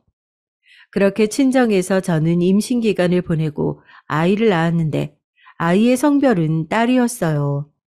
친정에서는 아들이고 딸이고 뭐가 중요하냐, 모든 아이는 소중하다 하시며 아주 예뻐하셨는데 시댁에서는 아들을 바랐기 때문에 좀 아쉬워하셨어요. 그래도 집안끼리 엮여서 저에게 대놓고 아쉬움을 표하지는 않았지만 지나가는 말로 다음에는 아들이 나올 수 있게 우리 같이 노력하자고 하시더라고요. 특히 시어머니가 아들이면 한 명으로 괜찮지만 딸이니까 다시 아이를 가지라고 하셨습니다. 우리 집과 분위기가 사뭇 달라서 당황했는데 그래도 옛날 분들이시고 또 사업을 이어받아야 하니까 이해하려고 노력했죠. 그때 우리 아버지 회사와 시아버지 회사가 합병할 준비도 시작했기 때문에 아들의 탄생을 기대했었거든요. 남편이 회사를 이어받으면 그때 아버지끼리 회사를 합병해서 하나로 합치자는 얘기가 계속 논의 중이라 제 임신이 화두에 올랐는데 남편도 바로 아이를 다시 가지자고 할 정도였습니다. 그러나 우리 어머니가 그러셨던 것처럼 아이를 가지는 게 저한테도 쉬운 일이 아니었어요. 그래서 일단 아이 생각은 잠시 접고 딸한테 집중하기 시작했습니다. 딸은 남편의 성격을 닮은 건지 쾌활하고 밝은 아이였어요. 시부모님도 우리 친정 부모님도 딸을 보며 흐뭇하다고 말씀도 많이 하시고 실제로 선물도 많이 사주셨습니다. 저는 당연히 처음 낳은 제 자식이니까 너무 예뻐서 친구들 모임에 많이 데려가곤 했죠. 그렇게 딸아이가 3살이 될 때까지 시댁에서 행복하게 아이를 기르며 시댁 식구들과 더 가까워졌어요. 물론 아무래도 결혼 생활이 항상 즐거울 수 없으니 크고 작은 갈등들이 있기는 했죠. 그럴 때마다 저를 화나게 했던 것은 시어머니와 시누이도 그랬지만 남편이 중간에서 역할을 제대로 하지 않았기 때문이에요. 굳이 전달하지 않아도 될 말을 중간에서 시어머니와 저에게 자꾸 말을 옮기니까 나중에는 시어머니가 저에게 그냥 속 터놓고 얘기하자고 할 정도였습니다. 남편은 말이 워낙 많고 한시도 입을 가만히 두는 성격이 아니었거든요. 그래도 그런 성격이 가끔 위로도 되어 주었고 무엇보다 친정 부모님이 그런 남편의 성격을 마음에 들어 하셨어요. 여느 결혼한 가정이 그렇듯 저와 남편은 때로는 사이가 좋았고 때로는 싸우기도 하며 그렇게 결혼 생활을 지속하고 있었죠. 그러다 아이가 3살이 되었을 때 일이 터지게 됐습니다. 시아버지와 합병을 논의하던 중이던 우리 아버지 회사가 급속도로 재정이 안 좋아지게 됐어요. 친정에 방문할 때마다 아버지 표정이 날이 갈수록 안 좋아지셔서 엄마한테 따로 물어봤더니 엄마가 말을 아끼셔서 저는 큰일이 아닌 줄 알았습니다. 그런데 남편에게 들은 바로는 아버지 회사가 곧 문을 닫아도 이상하지 않다는 말이었어요. 당장 엄마에게 연락해서 물어봤더니 엄마는 그제야 참았던 말을 토해내셨는데 내용이 가관이었습니다. 시아버지가 친정아버지에게 무리한 투자를 하라고 부추겨서 아버지는 시아버지를 믿고 크게 투자했는데 그게 완전히 결과가 안 좋은 방향으로 흘렀다는 말을 엄마는 저에게 하셨어요. 그 과정에서 우리 아버지에게 투자를 강요한 시아버지는 아버지의 투자 결과가 안 좋으니 바로 등을 돌리셨다고 해요. 남편은 저에게 친정아버지가 바로 그렇게 투자할 줄 몰랐다고 하고 엄마는 저에게 그렇게 강요하더니 바로 팽 하는 게 어딨냐고 화를 내셨죠. 친정아버지는 다른 사람도 아니고 사돈에게 배신당할 줄은 몰랐다며 큰 충격을 받으셨습니다. 엄마는 이게 다 시댁의 노림수라고 상대적으로 조금 더 여유 있던 우리 집을 본인들 밑으로 내려가게 하려고 한 거라고 분노하셨죠. 시어머니는 모른 척 하시며 저에게 아버지 사업은 요즘 어떠냐고 다 알면서 물어봐서 저를 당황하게 했습니다. 시누이는 가만히나 있을 것이지 옆에서 쿡쿡 웃어가면서 말리는 신용하는데 바보 되는 느낌이 불쾌했어요. 그나마 남편이 옆에서 다들 왜 그러냐고 막아주어서 그나마 버틸 수 있었습니다. 웬만하면 화를 내지 않는 친정엄마도 이런 경우가 어딨냐고 말씀하셨지만 친정 부모님은 아이까지 낳은 저를 보고 꾹 참으셨어요. 그러다 곧바로 이번에는 시아버지가 크게 실패하시게 됐는데 온전히 시아버지의 선택이 잘못된 선택이었죠. 그 과정에서 우리 아버지는 아무것도 건들지 않았는데 시아버지가 단독으로 본인 회사에 치명적인 선택을 하셨고 그걸 열심히 아버지가 도와서 망하지 않게 해주셨죠. 아버지 회사도 위태로웠는데 그래도 제 시댁이라고 아버지는 노력하신 거였어요. 그래도 같이 다 망하는 것보다 이게 낫다며 아버지는 저를 오히려 위로하셨습니다. 그렇게 한바탕 사건이 흐르고 양가는 타격을 둘 다 입어서 한동안 집안 분위기가 흉흉해서 명절이나 생일 때도 좀처럼 웃음을 찾기 힘들었어요. 그래도 저는 아이만 보며 버티고 버텼고 남편도 그때는 제가 무너지지 않게 옆에서 심적으로 많이 도와주었습니다. 제가 시아버지에게 실망했어도 남편이 자기가 회장이 되면 다 보상해준다고 미안하다고 사과해서 제 마음이 조금 유해졌었죠. 하지만 살얼음판을 걷던 집안 분위기가 와장창 깨지게 된 사건이 발생했는데 아이가 5살 때였어요. 시아버지에게 배신당하고 홀로 회사를 지키려고 열심히 고군분투하시던 아빠가 그만 쓰러지게 됐습니다. 어떻게든 회사는 지켜야 한다고 밤낮 없이 일하고 집에 와서 쉬지도 못한 채로 열심히 서재에 박혀서 일만 하던 아버지는 그만 과로 때문에 병원에 입원하시게 됐어요. 아버지가 맡던 일이 매우 많았는데 그렇게 공백으로 자리가 있으니 당연히 회사는 제대로 굴러가지 않았습니다. 급한 대로 제가 부탁해서 남편이 친정 회사를 구하려고 했지만 역시 역부족이었고 그렇게 친정 아버지의 사업은 막을 내리게 됐어요. 정확히 말하자면 우리 친정 회사가 시댁 밑으로 들어가서 예전처럼 동등한 관계로 어깨를 나란히 하는 게 아니고 우리 회사가 시댁의 자회사로 들어갔다고 생각하시면 될 것 같습니다. 아버지는 이미 그 전에 쓰러지셨는데 소식을 듣고 충격으로 돌아가시게 됐죠. 아버지 상태가 걱정돼서 제가 일단 비밀로 하고 나중에 상황이 안정되면 그때 말씀드리자고 했는데 시어머니가 병문안을 와서 있었던 일을 다 말한 걸로 알고 저는 화를 참을 수 없었어요. 회사도 망하고 아버지도 돌아가시고 충격에 엄마는 실어증에 걸리게 되셨죠. 정신적으로 큰 충격이 와서 정상적인 생활도 불가했고 살고 있던 집도 팔고 작은 집으로 옮겨야 했습니다. 엄마는 말을 완전히 잃기 전에 저에게 시댁 때문이라고 우리 아버지가 쓰러지셨을 때도 시댁이 조금만 재정적으로 딱 2달만 도와줬어도 어떻게 굴러가긴 했을 텐데 너무하다고 울분을 토하셨죠. 아버지가 배신당하고도 시아버지 회사가 휘청거렸을 때 도움의 손길을 건넸는데 어떻게 이렇게 망하기를 기다린 사람처럼 그럴 수 있냐고 화를 내셨습니다. 엄마는 돈이 그렇게 중요하냐고 어떻게 한치 앞을 못 보냐고 아이까지 낳았는데 이럴 수가 있냐고 분노하시고 곧 실어증에 걸리셔서 말을 하지 않게 됐죠. 아마 그때가 제가 인생에서 제일 힘들었을 때라고 생각이 되는데 저는 하루하루를 버티는 것이 진짜 너무나도 힘들었어요. 시댁에서는 우리 집이 파탄난 것을 가까이서 보고 마치 자기들이 은혜를 베푸는 것처럼 저를 위로했는데 하나도 귀에 들어오지 않았고 가증스러웠어요. 남편에게도 실망했고 시댁 식구들은 꼴도 보기 싫었는데 제가 할 수 있는 게 아무것도 없다는 사실이 저를 너무 힘들게 했습니다. 엄마는 작은 집으로 이사 가서 힘들게 살고 저는 대학을 나오고 바로 결혼해서 할 수 있는 게 아무것도 없었거든요.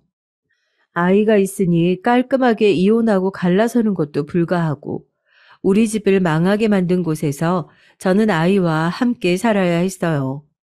시아버지의 회사는 우리 아빠가 남긴 소중한 지적 재산을 다 가로채서 더 승승장구하게 됐죠. 그때부터 저는 이미 마음속으로 시댁에 대한 존중은 사라졌지만 현실적으로 시댁을 박차고 나갈 수도 없었어요. 당연히 마음 같아선 시댁을 갈아엎고 당신들이 사람이냐고 소리 지르고 난리치고 싶었는데 저한테는 아무 능력도 없었고 가진 거라곤 저만 바라보는 딸과 친정 엄마뿐이었죠. 그렇게 시댁에서 버티고 있으니 시어머니는 본격적으로 저를 괴롭히기 시작했습니다. 시누이야 뭐 원래 저를 미워했으니 이때만을 기다렸다는 듯 행동하더라고요. 집에서 빨래 및 청소와 요리 등 집안일을 담당하시는 이모님이 두 분이나 계셨는데 시어머니는 이모님을 해고하고 저한테 모든 집안일을 시키셨어요. 새벽 5시부터 일어나서 청소하고 빨래를 해도 시어머니는 더럽다고 먼지가 이게 뭐냐고 저를 들들 볶으셨고 기껏 정성을 담아 요리해도 다시 하라고 하셨습니다.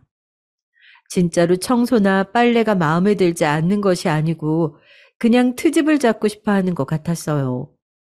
시아버지는 저한테 뭐라 하거나 괴롭히진 않았는데 그렇다고 그런 시어머니의 행동을 제지하지도 않고 그저 방관하셨어요.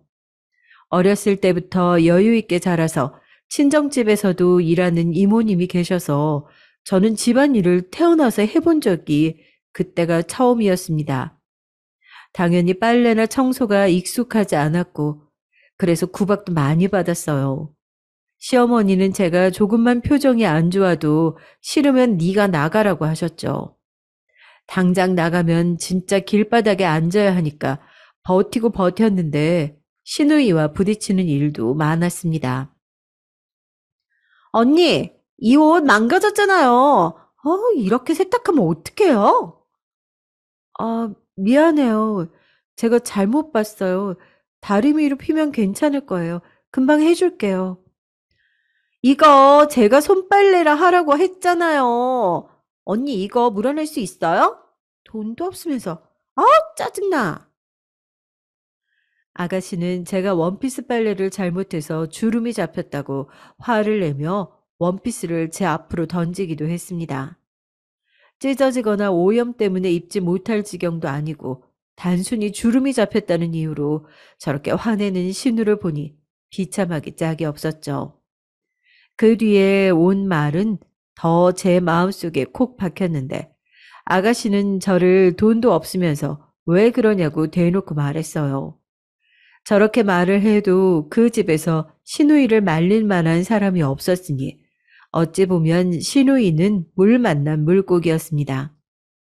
그러다 또 어느 사건이 터졌는데 제가 대학에 들어갈 때 아버지가 백화점에 가서 큰 돈을 주고 고급 원피스를 사주신 게 있어요. 흰색이고 무릎까지 오는 긴팔 원피스고 가슴 쪽에 브로치도 있고 벨트까지 있어서 매장에서 제일 비싸게 팔던 원피스예요. 아버지는 저에게 대학에 가서 입고 다니라고 사주셨는데 저는 막상 아까워서 몇 번 입지도 못했던 원피스랍니다. 아끼는 거라 중요한 자리에만 입고 다녔는데 예를 들면 졸업사진을 찍거나 중요한 발표 자리에 입고 다녔어요. 무려 시부모님에게 처음 인사를 올 때도 입었던 원피스입니다. 그런데 신우가 그 원피스가 마음에 들었는지 저한테 말도 전혀 하지 않고 그 원피스를 입고 나갔다가 커피를 쏟아서 들어왔어요. 언니, 이거 내가 오늘 밖에 입고 나갔는데 커피 조금 흘렸어요. 아마 세탁하면 괜찮을 거예요. 아가씨, 그래도 말도 없이 입고 나가면 어떡해요. 저는 아가씨 입고 나간 줄도 몰랐네요. 네? 지금 언니 저한테 짜증내는 거예요? 진짜 어이없어. 이깟 옷이 뭐라고 저한테 그래요? 옷이 아까워서 그런 게 아니고, 그래도 말은 하고 입을 수 있잖아요. 아가씨가 미리 말하면 저는 당연히 입고 나가라고 했을 텐데. 어, 그만! 아주 무서워 죽겠네. 돈 줄 테니까 그만해요. 누가 보면 옷에 금가루라도 칠한 줄 알겠네. 아가씨는 진짜 그 자리에서 가방을 열고 지갑을 꺼내서 저에게 10,000원짜리를 던졌어요. 이때는 저도 참을 수가 없어서 지금 뭐 하는 거냐고 크게 화를 냈고 옆에서 저에게 딱 달라붙어 있던 딸은 급기야 울기 시작했습니다. 아가씨는 어이가 없다고 옷이 뭐라고 시누이한테 그러냐고 화를 내고 그 소리를 듣고 오신 시어머니도 저에게 그 옷 얼마냐고 본인이 100벌도 사줄 테니까 자기 딸에게 큰 소리 내지 말라며 저를 다그치셨죠. 저는 옷의 가격 때문에 시누이에게 그런 게 아니고 그 옷이 저에게는 너무 특별한 옷이었고 돌아가신 친정 아버지가 저에게 일부러 사준 거라 진짜 의미가 남달랐던 옷이었거든요. 말도 하지 않고 입고 나간 시누이는 자기가 피해자인 척 하기 시작했고 조용하던 시아버지도 저에게 뭘 그렇게 유난이냐는 식으로 말해서 상처를 많이 받았습니다. 제가 제일 상처받았던 반응은 남편이었는데요. 그래도 우리 집이 망하기 전까지는 중간에서 중재하는 역할을 많이 하려고 노력했었거든요.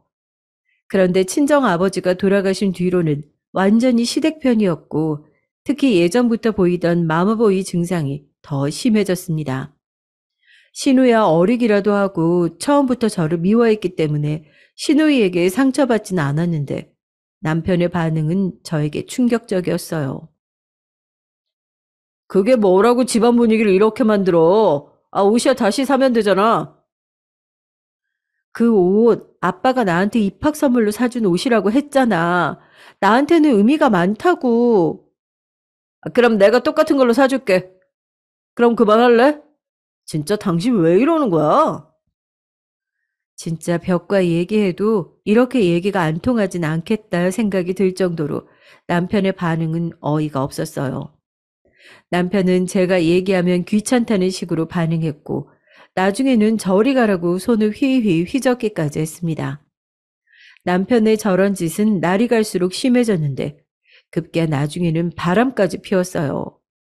심지어 저도 아는 사람이었는데 제 대학 후배였어요.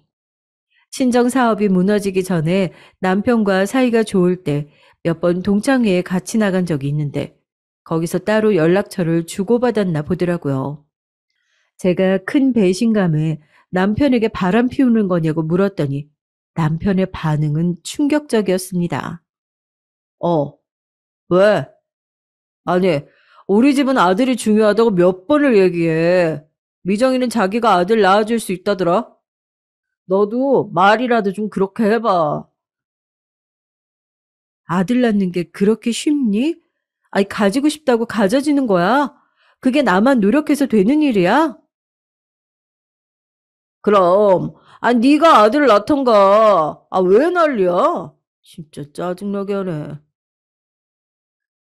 왜? 당신 유부남이야. 아, 진짜 왜 이래? 정신 차려. 우리 딸 얼굴 보는 거 민망하지도 않아? 나중에는 울면서 얘기하자 남편은 한숨을 쉬며 저를 무시했어요. 시댁 식구들은 심하게 시집살이를 시키고 남편은 바람을 피우고 제가 시댁에 계속 있을 이유는 전혀 없었지만 그래도 시댁에서 못 나가고 있던 이유는 아이였습니다. 시아버지는 그래도 자기 아들의 핏줄이라고 딸에게는 부족함 없이 베풀고 있었거든요. 아이가 그때 초등학교 1학년이었는데 유명한 사립 초등학교에 보냈었고 사교육도 시키고 있었습니다. 물론 시어머니는 그것도 싫어하셨어요. 오히려 남편의 바람을 알고도 눈 감아 주셨거든요. 아니, 눈 감아 주는 것을 떠나서 아들을 낳아오면 당장이라도 저를 내보내고 제 후배와 재혼을 시키려는 것 같았습니다. 진지하게 자립할 직장을 알아봐야지 생각했는데 시댁의 2층 집을 제가 홀로 집안일을 하니 그것도 쉽지 않았어요. 식당에 가서 일하는 조건을 물어봐도 저에게 부잣집 며느리가 무슨 일이냐고 물었고 결국 제가 구직을 하고 있다는 소식은 돌고 돌아 시어머니 귀에 들어갔어요. 시어머니는 저에게 배신자라고 혼자 몰래 돈 벌어서 집 나갈 생각 중이냐며 화를 냈죠. 이래도 뭐라 하고 저래도 뭐라 하는 것은 저도 이미 알았는데 집을 못 나가게 하는 건 무슨 심보인지 아직도 모르겠습니다. 이걸 다행이라고 말해도 되는지 모르겠지만 시아버지는 남편의 바람을 마음에 들어 하지 않았어요. 남편에게 그 여자를 정리하라고 제가 있는 앞에서도 얘기하셨는데 아마 회사에 소문이 금방 나니까 처신을 잘하라고 했습니다. 저는 그런데 시아버지가 저렇게 말해도 하나도 고맙지 않았어요. 오히려 사돈 회사를 망하게 하고 덕분에 더욱 수익이 늘어서 잘 나가게 된 것은 신경도 쓰이지 않는 건지 궁금했죠. 아침부터 시어머니의 시누이의 구박을 받고 열심히 빨래와 청소를 하고 식구들 밥을 차리고 또 집안일을 하고 그렇게 지옥 같은 생활을 지속하게 됐습니다. 그래도 가만히 있을 수 없으니 남편이 술에 취해 돌아오면 지갑에서 현금을 꺼내 조금씩 비상금을 마련했고, 제가 빨래 담당이라 세탁기에 넣기 전에 주머니를 뒤져서 아무리 적어도 그렇게 조금씩 모았어요. 시장에 가서 장을 볼 때도 조금씩 더 샀다가 다시 시장 가서 반품하고 그 돈을 모으기도 했으니 완전히 당했다고는 할 수 없네요. 이렇게 소소하게 저는 비상금을 모으며 딸이 더 크기 전에 도망가서 친정엄마와 살아야지 생각하고 있던 어느 날 일이 터지게 됐습니다. 친정엄마는 아버지가 돌아가시고 혼자 작은 집에서 혼자 살고 계셨어요. 엄마는 실어증에 걸리시고 우울증도 크게 걸리셨는데 무엇보다 식사를 많이 챙겨 드시지 않았습니다. 혼자 살기도 했고 갑자기 회사는 없어졌고 사모님 소리를 듣다 혼자 가난하게 사는 생활이 익숙하지 않으셨을 거예요. 제가 많이 찾아가려고 해도 저는 시댁에서 시부모님과 같이 살고 있어서 쉽지 않았습니다. 엄마는 그래도 제가 딸이랑 찾아가면 반가워하며 좋아했는데 그러다 어느 날 전화를 받았더니 엄마가 병원에 실려왔다는 소리를 듣게 됐어요. 급하게 택시를 타고 병원에 갔더니 빙판에 쓰러져서 크게 넘어졌고 갈비뼈가 부러지고 무릎과 발목도 다치고 온 몸이 성한 곳이 없어서 중환자실에 입원해야 한다고 했습니다. 그렇게 엄마를 입원시키고 일부러 시댁에는 말하지 않고 그동안 모아두었던 비상금으로 입원비를 대신하고 있었는데요. 엄마의 입원 기간이 늘어나자 비상금은 바닥을 보였고 더 버티기가 힘들어졌어요. 결국 시아버지에게 말을 했는데 시아버지는 친정아버지가 생각나신 건지 다행히 병원비를 주셨는데 문제는 시어머니와 시누이였습니다. 저한테 엄마 병원비가 얼마인지 아냐고, 이런 시댁을 본 적이 있냐고 매일 제 얼굴을 볼 때마다 말씀하셨어요. 아무리 구박해도 실질적으로 엄마 병원비를 시댁이 내주고 있으니 저는 심해지는 괴롭힘에도 아무 말도 할 수가 없었죠. 남편은 대놓고 바람을 피우고 시어머니는 병원비로 저를 괴롭히고 시누이는 제 얼굴만 보면 무조건 뭐라 하고 넘어가는데도 집을 나오지 못했어요. 시댁은 그때 이제 시아버지가 슬슬 경영권을 남편에게 넘기려고 하는 중이었는데 사실 되게 불법적인 일도 많이 했었습니다. 대놓고 사기도 치고 편법으로 진짜 돈을 벌기 위해 눈이 뒤집힌 사람들이었어요. 마음 같아선 당장 경찰에 신고하고 싶었는데 그럴 수도 없었죠. 그렇게 1년이 지나 시어머니는 언제까지 엄마 병원비를 내줘야 하냐고 저에게 말하며 눈치를 많이 주기 시작했습니다. 남편하고 저는 말도 잘 안 섞기 시작했고 시누이는 결혼해서 나갔는데 결혼 전처럼 시도 때도 없이 시댁을 와서 변한 건 없었어요. 사실 그때 병원에서 저에게 엄마가 수술해야 한다고 했는데 그 수술비가 몇 천만 원이 넘어갔는데도 수술을 해도 살 수 있는 기간이 길지 않다고 했습니다. 수술 성공 확률도 낮았고 그냥 나이도 있으시고 편히 돌아가시게 하는 것도 좋다고 의사는 저에게 말했는데 저는 딸이니까 자식으로서 그래도 마지막 남은 희망으로 수술을 하려고 했어요. 하지만 제 부탁을 시부모님은 들어주지 않으셨습니다. 아니, 이제까지 들어간 비용도 얼마인지 알기는 해? 양심이 있으면 수술은 하면 안 되는 거야. 시어머니는 특히 저에게 삿대질까지 하며 화를 많이 내셨어요. 남편에게 부탁해도 그만 엄마를 보내주라고 하며 돈 부탁을 하지 말라고 했고요. 우리 아버지 회사를 먹고 생긴 돈이 엄마 병원비를 다 내고도 남았을 텐데 시댁 식구들의 반응에 상처를 받았습니다. 우리 엄마가 아프게 된 이유도 사실 시댁 때문이잖아요. 원래 같았으면 우리는 행복하게 살고 있었을 텐데 진짜 원망하고 원망했습니다. 엄마는 소리를 내지 않고 입을 벌려 저에게 집에 가고 싶다고 하셨고 결국 수술을 포기하고 퇴원하고 엄마가 혼자 살던 집으로 오게 됐어요. 그러다 급작스럽게 엄마와 저는 아빠 산소에 가게 됐는데 진짜 무작정 결정해서 간 거라 시댁에 연락도 못하고 갔죠. 아빠 산소 앞에서 엄마는 이제 아빠를 보러 가고 싶다고 하셨고, 저는 진짜 무슨 말을 해야 할지 몰라 아무 말도 하지 못하고 있는데, 전화가 울려서 받았더니 시어머니였어요. 받지 않으려다 한숨을 쉬고 받았더니 시어머니는 냅다 이유도 물어보지 않고 소리를 질렀습니다. 너 도대체 어디야? 집안일도 안 하고, 지금 뭐 하는 거야? 당장 들어와서 밥해. 어머님, 저 지금 친정엄마랑 아버지 산소에 와 있어요. 금방 들어갈게요. 거길 왜 가? 아유, 쓸데없는 짓 그만하고 집으로 와. 아버지 산소에 온 게 쓸데없는 짓이라니. 이 말을 듣고 진짜 피가 식는 기분이 들었습니다. 텔레비전에서 보면 화가 나면 소리를 지르고 온몸을 부들부들 떨고 그러는데 저는 놀랄 만큼 침착해졌어요. 엄마한테 갔더니 걱정스러운 눈으로 쳐다보기에 저는 아무 일도 아니라고 하고 밤까지 같이 산소 앞에 있다가 엄마를 집으로 모셔다 드리고 시댁에 갔습니다. 시부모님에게 가서 그냥 잘못했다고 해야 하나 생각하며 시댁으로 갔는데 시어머니는 제가 아무리 문을 두드려도 문을 열어주지 않았어요.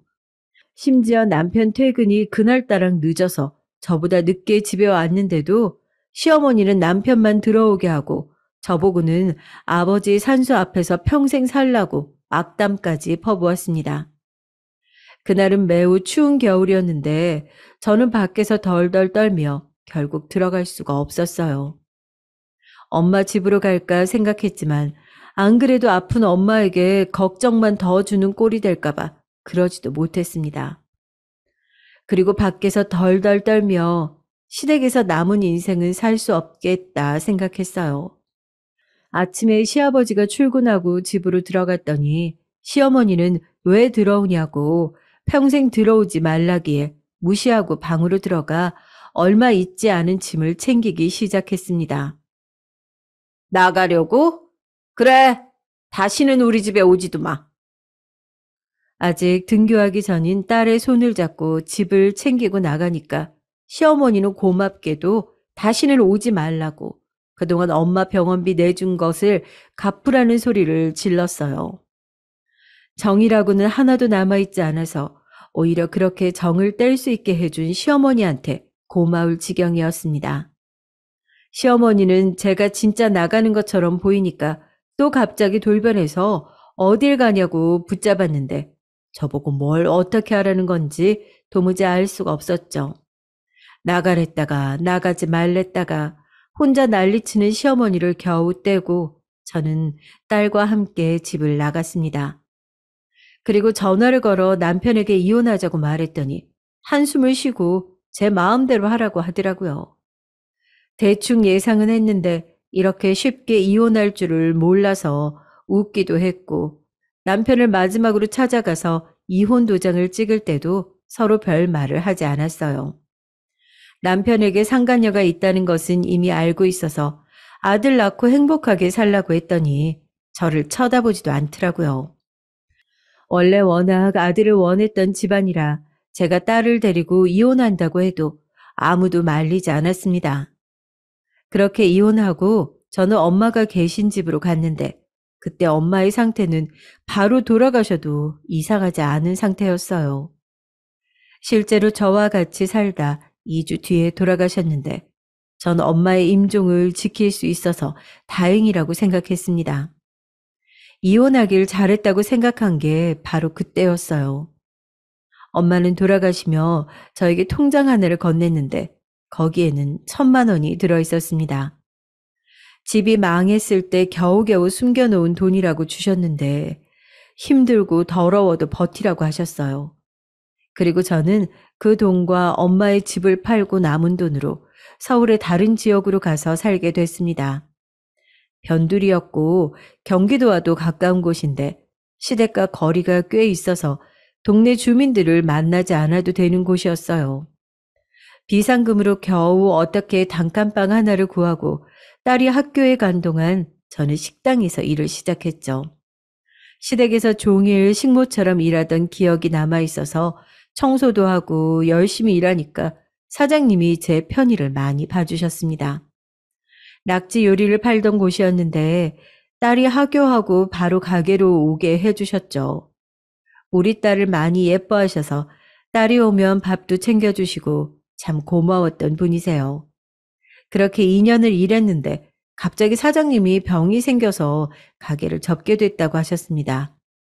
진짜 갑작스러운 일이라 당황했는데 제가 뭘 어떻게 할 수 없는 상황이라 어쩔 수 없었죠. 저는 일하면서 돈을 진짜 많이 아끼며 살았는데 딸이 먹고 싶어하는 과일도 많이 사주지 못했을 정도였어요. 그렇게 돈을 모았던 걸로 작은 우동 가게를 열게 됐습니다. 진짜 작은 가게라 앉아서 먹고 가는 자리가 10자리가 채 되지 않았고 일하는 사람도 저 한 명이었어요. 메뉴도 우동과 김밥 딱 2개였는데 그래도 저는 행복했습니다. 아무래도 딸이 있으니까 혼자 그렇게 가게에서 일하며 아이를 돌볼 수 있는 게 얼마나 큰 행복인지 알고 있었어요. 그때 제 인생의 목표는 그저 탈 없이 딸 한 명 잘 키우는 거라 작은 가게였어도 행복하게 일했습니다. 물론 여자 혼자 가게를 하는 게 전혀 쉽지는 않았어요. 그래도 힘들어도 웃으며 일하려고 노력했더니 단골 손님들도 몇 생기기 시작했습니다. 그러던 어느 날 바쁜 점심시간이 지나고 한숨을 돌리고 있었는데 문을 열고 남자 한 명이 들어왔어요. 인사를 하고 쳐다봤는데 처음에 저는 제가 잘못 본 줄 알았어요. 다른 사람도 아니고 바로 전 남편이 저를 바라보고 있었습니다. 지혜야, 오랜만이다. 여기가 어디라고 이렇게 찾아와? 난 당신하고 할 말 없어. 당장 나가. 내가 미안했어. 우리 다시 합치자. 내가 진짜 미안해. 왜? 내 후배랑 바람났잖아. 걔가 아들 안 낳아준다디? 왜 가만히 잘 사는 사람 찾아와서 난리야? 전 남편은 뭘 먹어도 잘못 먹었는지 저에게 다시 재혼하자고 말했고 전 대꾸하다가 가치를 못 느끼고 계속 무시했더니 나가더라고요. 살면서 다시 볼 일 없겠지 생각했고 보고 싶지도 않은데 저렇게 찾아오니까 어이가 없었습니다. 그런데 전 남편은 그렇게 나가고도 계속 저를 찾아와서 재혼을 요구했어요. 나중에는 나가라고 해도 나가지도 않더라고요. 실랑 일을 하다 경찰을 부른 적도 있고 보다 못한 단골 아저씨가 대신 쫓아주기도 했습니다. 아들 낳을 생각 없으니 당장 꺼지라고 해도 거머리처럼 달라붙어서요. 제가 그렇게 관심을 받고 싶을 때는 모르는 사람처럼 무시하더니 왜 이러는지 이해도 안 갔고 이해해주기도 싫었어요. 당신 자꾸 찾아오면 너희 아빠 사업 비리 다 밝힐 거야. 온갖 불법적인 방법으로 돈 버는 거 다 알아. 나 장난하는 거 아니야? 진심이야. 지금이라도 당장 경찰서 가서 얘기할 수 있어? 다행히 제가 저렇게 말하자 저 뒤로는 더 찾아오지 않았어요. 도대체 어떻게 알았는지 모르겠지만 같은 서울이니 뭐 알 방법이야 많았겠죠. 그런 걸 생각했으면 지방으로 갔을 텐데 저는 잘못한 게 없으니 당당했습니다. 아무튼 그렇게 지내다 우리 딸이 초등학교를 졸업하고 중학교에 입학할 때쯤 저에게 황당하고 기분 좋은 일이 일어났어요. 우리 가게 단골 손님 중 저와 나이가 비슷한 남자 손님이 있었는데 갑자기 멀쩡하게 우동과 김밥을 먹고 일어나더니 저에게 가게 끝나고 뭐 하냐고 묻더라고요. 퇴근하고요? 집에 가야죠. 그러지 말고 오늘 저랑 밥 먹어요. 제가 맛있는 갈비를 파는 곳을 알아요. 마침 그날이 딸이 친구와 놀다 들어간다고 했던 날이라 저는 그분을 따라서 갈비를 먹으러 갔어요. 갈비를 먹고 바로 집에 갔는데 그 단골 손님은 그 뒤로도 저에게 같이 밥을 먹자고 종종 요청했습니다. 그 횟수가 늘면서 저도 이 손님이 나에게 단순히 밥을 먹자고 부른 게 아니라고 깨닫게 됐죠. 하지만 저는 딸이 있었고 전 남편과의 결혼 생활이 즐겁지 않아서 재혼할 생각은 전혀 없었습니다. 본인을 태평이라고 소개한 단골 손님은 저보다 2살 어렸고 무려 직업이 검사였는데 끊임없이 구애하기에 제가 대놓고 말했어요. 저 딸 있는 거 보셨어요? 이혼하고 혼자 이렇게 가게 운영하면서 돈 버는 거예요. 상관없어요. 이미 따님 있는 거 잘 알고 있습니다. 부모님이 어떻게 생각하시겠어요?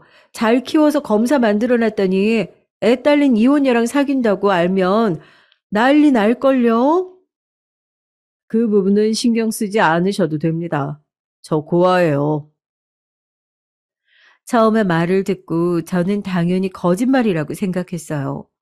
그냥 말을 무시하고 묵묵히 장사했는데 자꾸 계속 결혼하자고 찾아오는데 저도 사람이라 저한테 잘해주고 다 상관없다고 하는 사람이 싫지 않았습니다.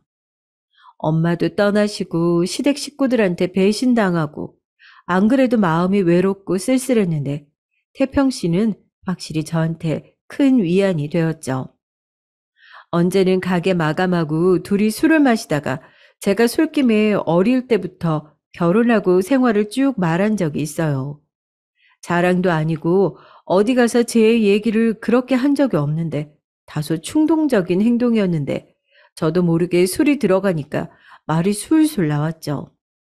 태평 씨는 제가 그렇게 말해도 말을 끊거나 하지 않고 그저 가만히 얘기를 다 들어주고 나중에 저를 안아주었습니다. 그동안 수고했다고 이제 신경 쓰지 말고 남은 인생 행복하게 살라고 얘기하기에 그때 처음으로 이 사람과 결혼하고 싶다는 생각이 들었어요. 하지만 저는 딸의 의사가 제일 중요해서 딸에게 물어봤더니 딸은 마치 그때만을 기다렸던 것처럼 제가 결혼했으면 좋겠다고 하더라고요. 전 남편과의 기억이 그다지 좋지 않았고 시댁 식구들이 딸에게 딱히 잘했던 것도 전혀 아니니 딸의 반응이 이해되지 않는 것은 전혀 아니었습니다. 그렇게 우리는 결혼하게 됐는데 결혼 준비를 하며 알게 된 사실은 태평 씨가 진짜 고아였고 유복하게 자라다 부모님이 사고로 돌아가셔서 대학생 때부터 혼자였다고 하더라고요. 유산이 있기도 했고 본인이 공부도 잘해서 검사가 됐는데 무려 제가 첫 여자였대요. 이제까지 공부하느라 바빴고 본인의 인생이 안정될 때까지 연애하지 않고 있었는데 우연히 제 가게에 와서 제가 열심히 일하는 모습을 보고 이 여자다 싶었다고 합니다. 우리는 결혼식은 올리지 않았고 그 대신 반지를 나눠가지고 딸하고 셋이서 그리스에 다녀왔어요. 거기서 서로 진심 어린 편지도 주고받고 딸과 앞으로 어떻게 살지 얘기도 하고 서로에 대해 더 많은 것을 알게 된 소중한 시간이었습니다. 남편은 결혼하고 본인이 버는 돈이 많으니 제가 가게를 접어도 된다고 했는데 정중하게 거절했어요. 식당은 단순히 돈을 버는 수단이 아니었고 제가 인생을 행복하게 살 수 있게 만들어준 소중한 존재였습니다.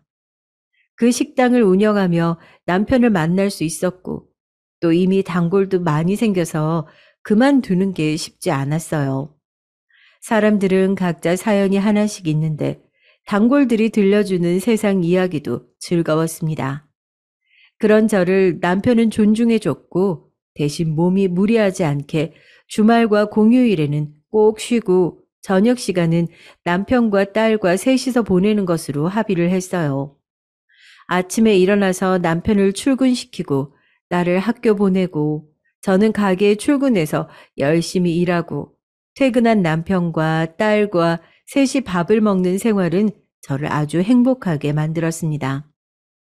남편 일이 바빠서 야근하는 날도 많은데 그럴 때는 딸과 남편 회사 앞으로 찾아가서 같이 근사한 저녁을 먹고 우리는 먼저 집에 오기로 했는데 그것조차 행복했어요. 그렇게 더할 나위 없이 즐거운 결혼 생활을 하고 있었는데 어느 날 전 남편이 또 저를 찾아왔습니다. 한동안 안 찾아와서 저를 잊은 줄 알았더니 이 인간이 도대체 왜 왔는지 기가 찼어요. 내가 잘못했어. 다시 합치자. 아들 안 나와도 돼. 우리 엄마한테 그렇게 잘하는 사람은 너밖에 없어. 제발 돌아와줘. 내가 미안해. 무릎이라도 꿇을게. 여러분, 속이 뒤집힌다는 표현은 이때 쓰는 게 맞겠죠? 혹시나 했지만 역시나 전 남편이 저를 찾는 이유는 시어머니 때문이었습니다. 제가 집안 살림을 몇 년 동안 노예처럼 했으니 제가 제일 잘하겠죠. 그걸 못 잊고 절 찾아와 저딴 말을 내뱉는 남편을 보니까 대꾸할 가치도 못 느껴서 그저 쫓아내고 문을 잠갔어요. 어차피 돈이 목적인 장사가 아니니 가게 문을 닫더라도 저 인간을 보지 않는 게 정신 건강에 훨씬 좋았습니다. 그렇게 그날은 장사를 쉬고 밤에 남편에게 있었던 일을 말하니까 남편은 곰곰이 듣더니 나중에 또 그런 일이 있으면 당장 자기를 부르라고 했어요. 그리고 다음 날이 됐는데 전날에 그렇게 쫓겨난 남편이 다시 오면 진짜 남편이나 경찰을 부르려고 했는데요. 그런데 우리 가게에 나타난 사람은 남편이 아니었습니다.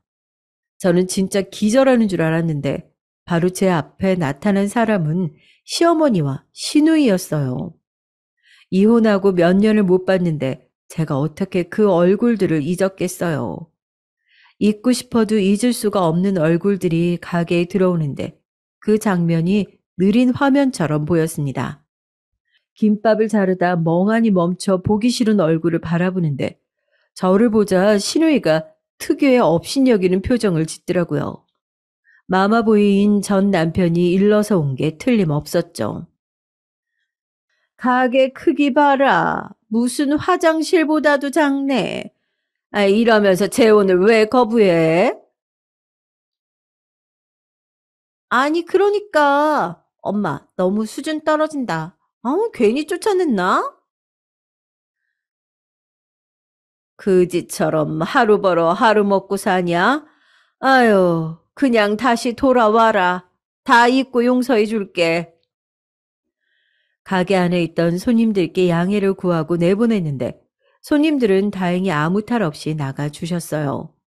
이혼하고 나와도 이렇게 시댁 식구들을 마주해야 한다는 현실이 믿기지 않았고 도대체 이 인간들이 저에게 왜 이러나 싶어서 뭐라고 한마디 하려는데 그 순간 가게 앞에 벤츠 하나가 주차하는데 그 차는 아무리 봐도 현 남편 차였어요. 남편은 차에서 내려 가게 안으로 들어오며 저를 바라봤죠. 여보, 이 사람들 누구야? 어, 전 시댁 사람들. 전 남편에게 찾아오지 말라고 했더니 자기 엄마랑 동생을 보냈네. 남편은 시어머니와 시누이를 가만히 바라보더니 조용히 명함을 건넸어요. 시어머니와 시누이는 명함을 받고 두 얼굴이 사색이 됐습니다. 검사라는 것을 보자 저를 그렇게 비아냥댄 사람들은 어디 가고 아무 말도 하지 못하는 모습이 웃기지도 않았어요. 그렇게 가게를 나가려는 시어머니와 시누이 앞을 가로막고 저는 남편에게 말했습니다. 여보, 요즘도 불법적인 방법으로 돈 버는 회사들 잡아 넣을 수 있지? 제가 이렇게 말하자 시어머니는 꿀먹은 벙어리처럼 가만히 있다가 갑자기 지금 무슨 소리를 하는 거냐고 저에게 소리를 질렀죠. 남편이 제 앞을 가로막자 또 태도를 바꾸었습니다. 우리가 미안하다. 다시는 찾아오지도 않고 아들에게도 말해서 얼굴 보일 일 없게 하마. 그리고 둘이 도망갔는데 저는 그걸 그렇게 내버려 두고 싶지 않았어요. 우리 아버지와 어머니가 돌아가신 이유도 다 저 거지 같은 시댁 때문이잖아요. 그래서 저만 혼자 알고 있던 시댁의 비리를 다 남편에게 말했습니다. 남편은 자기가 알아서 하겠다고 저에게 이제 더 신경 쓰지 않아도 된다고 했는데 나중에 얘기를 들어보니 시댁의 회사는 책임을 피할 수 없다고 했어요. 솔직히 저만 찾아오지 않거나 비아냥거리지 않았으면 그냥 눈 감아주려고 했는데 괘씸해서 가만둘 수가 없었습니다. 그렇게 검찰 조사를 받게 되니 시어머니는 저한테 연락 와서 미안하다고 엉엉 울며 한 번만 살려달라고 난리를 치더라고요. 시아버지도 이혼하고 처음으로 저에게 연락해서 과거에 미안했다고 하는데 그렇게 미안하면 애초에 미안할 짓을 하지 말지 생각만 들었죠. 그 과정을 거치고 부모님 산소에 갔는데 예전처럼 삶이 막막하지도 않고 이제 두 발 뻗고 잘 수 있어서 얼마나 좋은지 모르겠어요. 든든한 현 남편도 언제나 제 편이고 우리 딸도 공부도 잘하고 말도 잘 듣고 무엇보다 지금 남편과 너무 잘 지내고 있습니다. 그리고 여러분, 저 아이도 낳았는데 그렇게 시댁에서 원하던 아들이에요. 현 남편과의 아이인데 우리는 낳기 전에 아들이어도 딸이어도 둘 다 괜찮다고 했거든요. 그런데 아들이 나왔습니다. 아들을 보니까 저에게 그렇게 아들을 낳으라고 했던 전 시댁 식구들이 생각나더라고요. 그렇게 그들이 원하던 아들도 낳고 저는 지금 새로 생긴 소중한 가족과 남은 인생 행복하게 살려고 합니다. 여러분, 다사다난했던 제 사연은 여기까지예요. 어떻게 잘 들으셨는지 모르겠습니다. 그동안 인생을 살면서 굴곡이 참 많았는데 그래도 제 인생은 해피엔딩으로 마무리할 것 같아요. 제 얘기 들어주셔서 감사합니다. 여러분도 가족들과 행복한 인생 살기를 진심으로 바랄게요.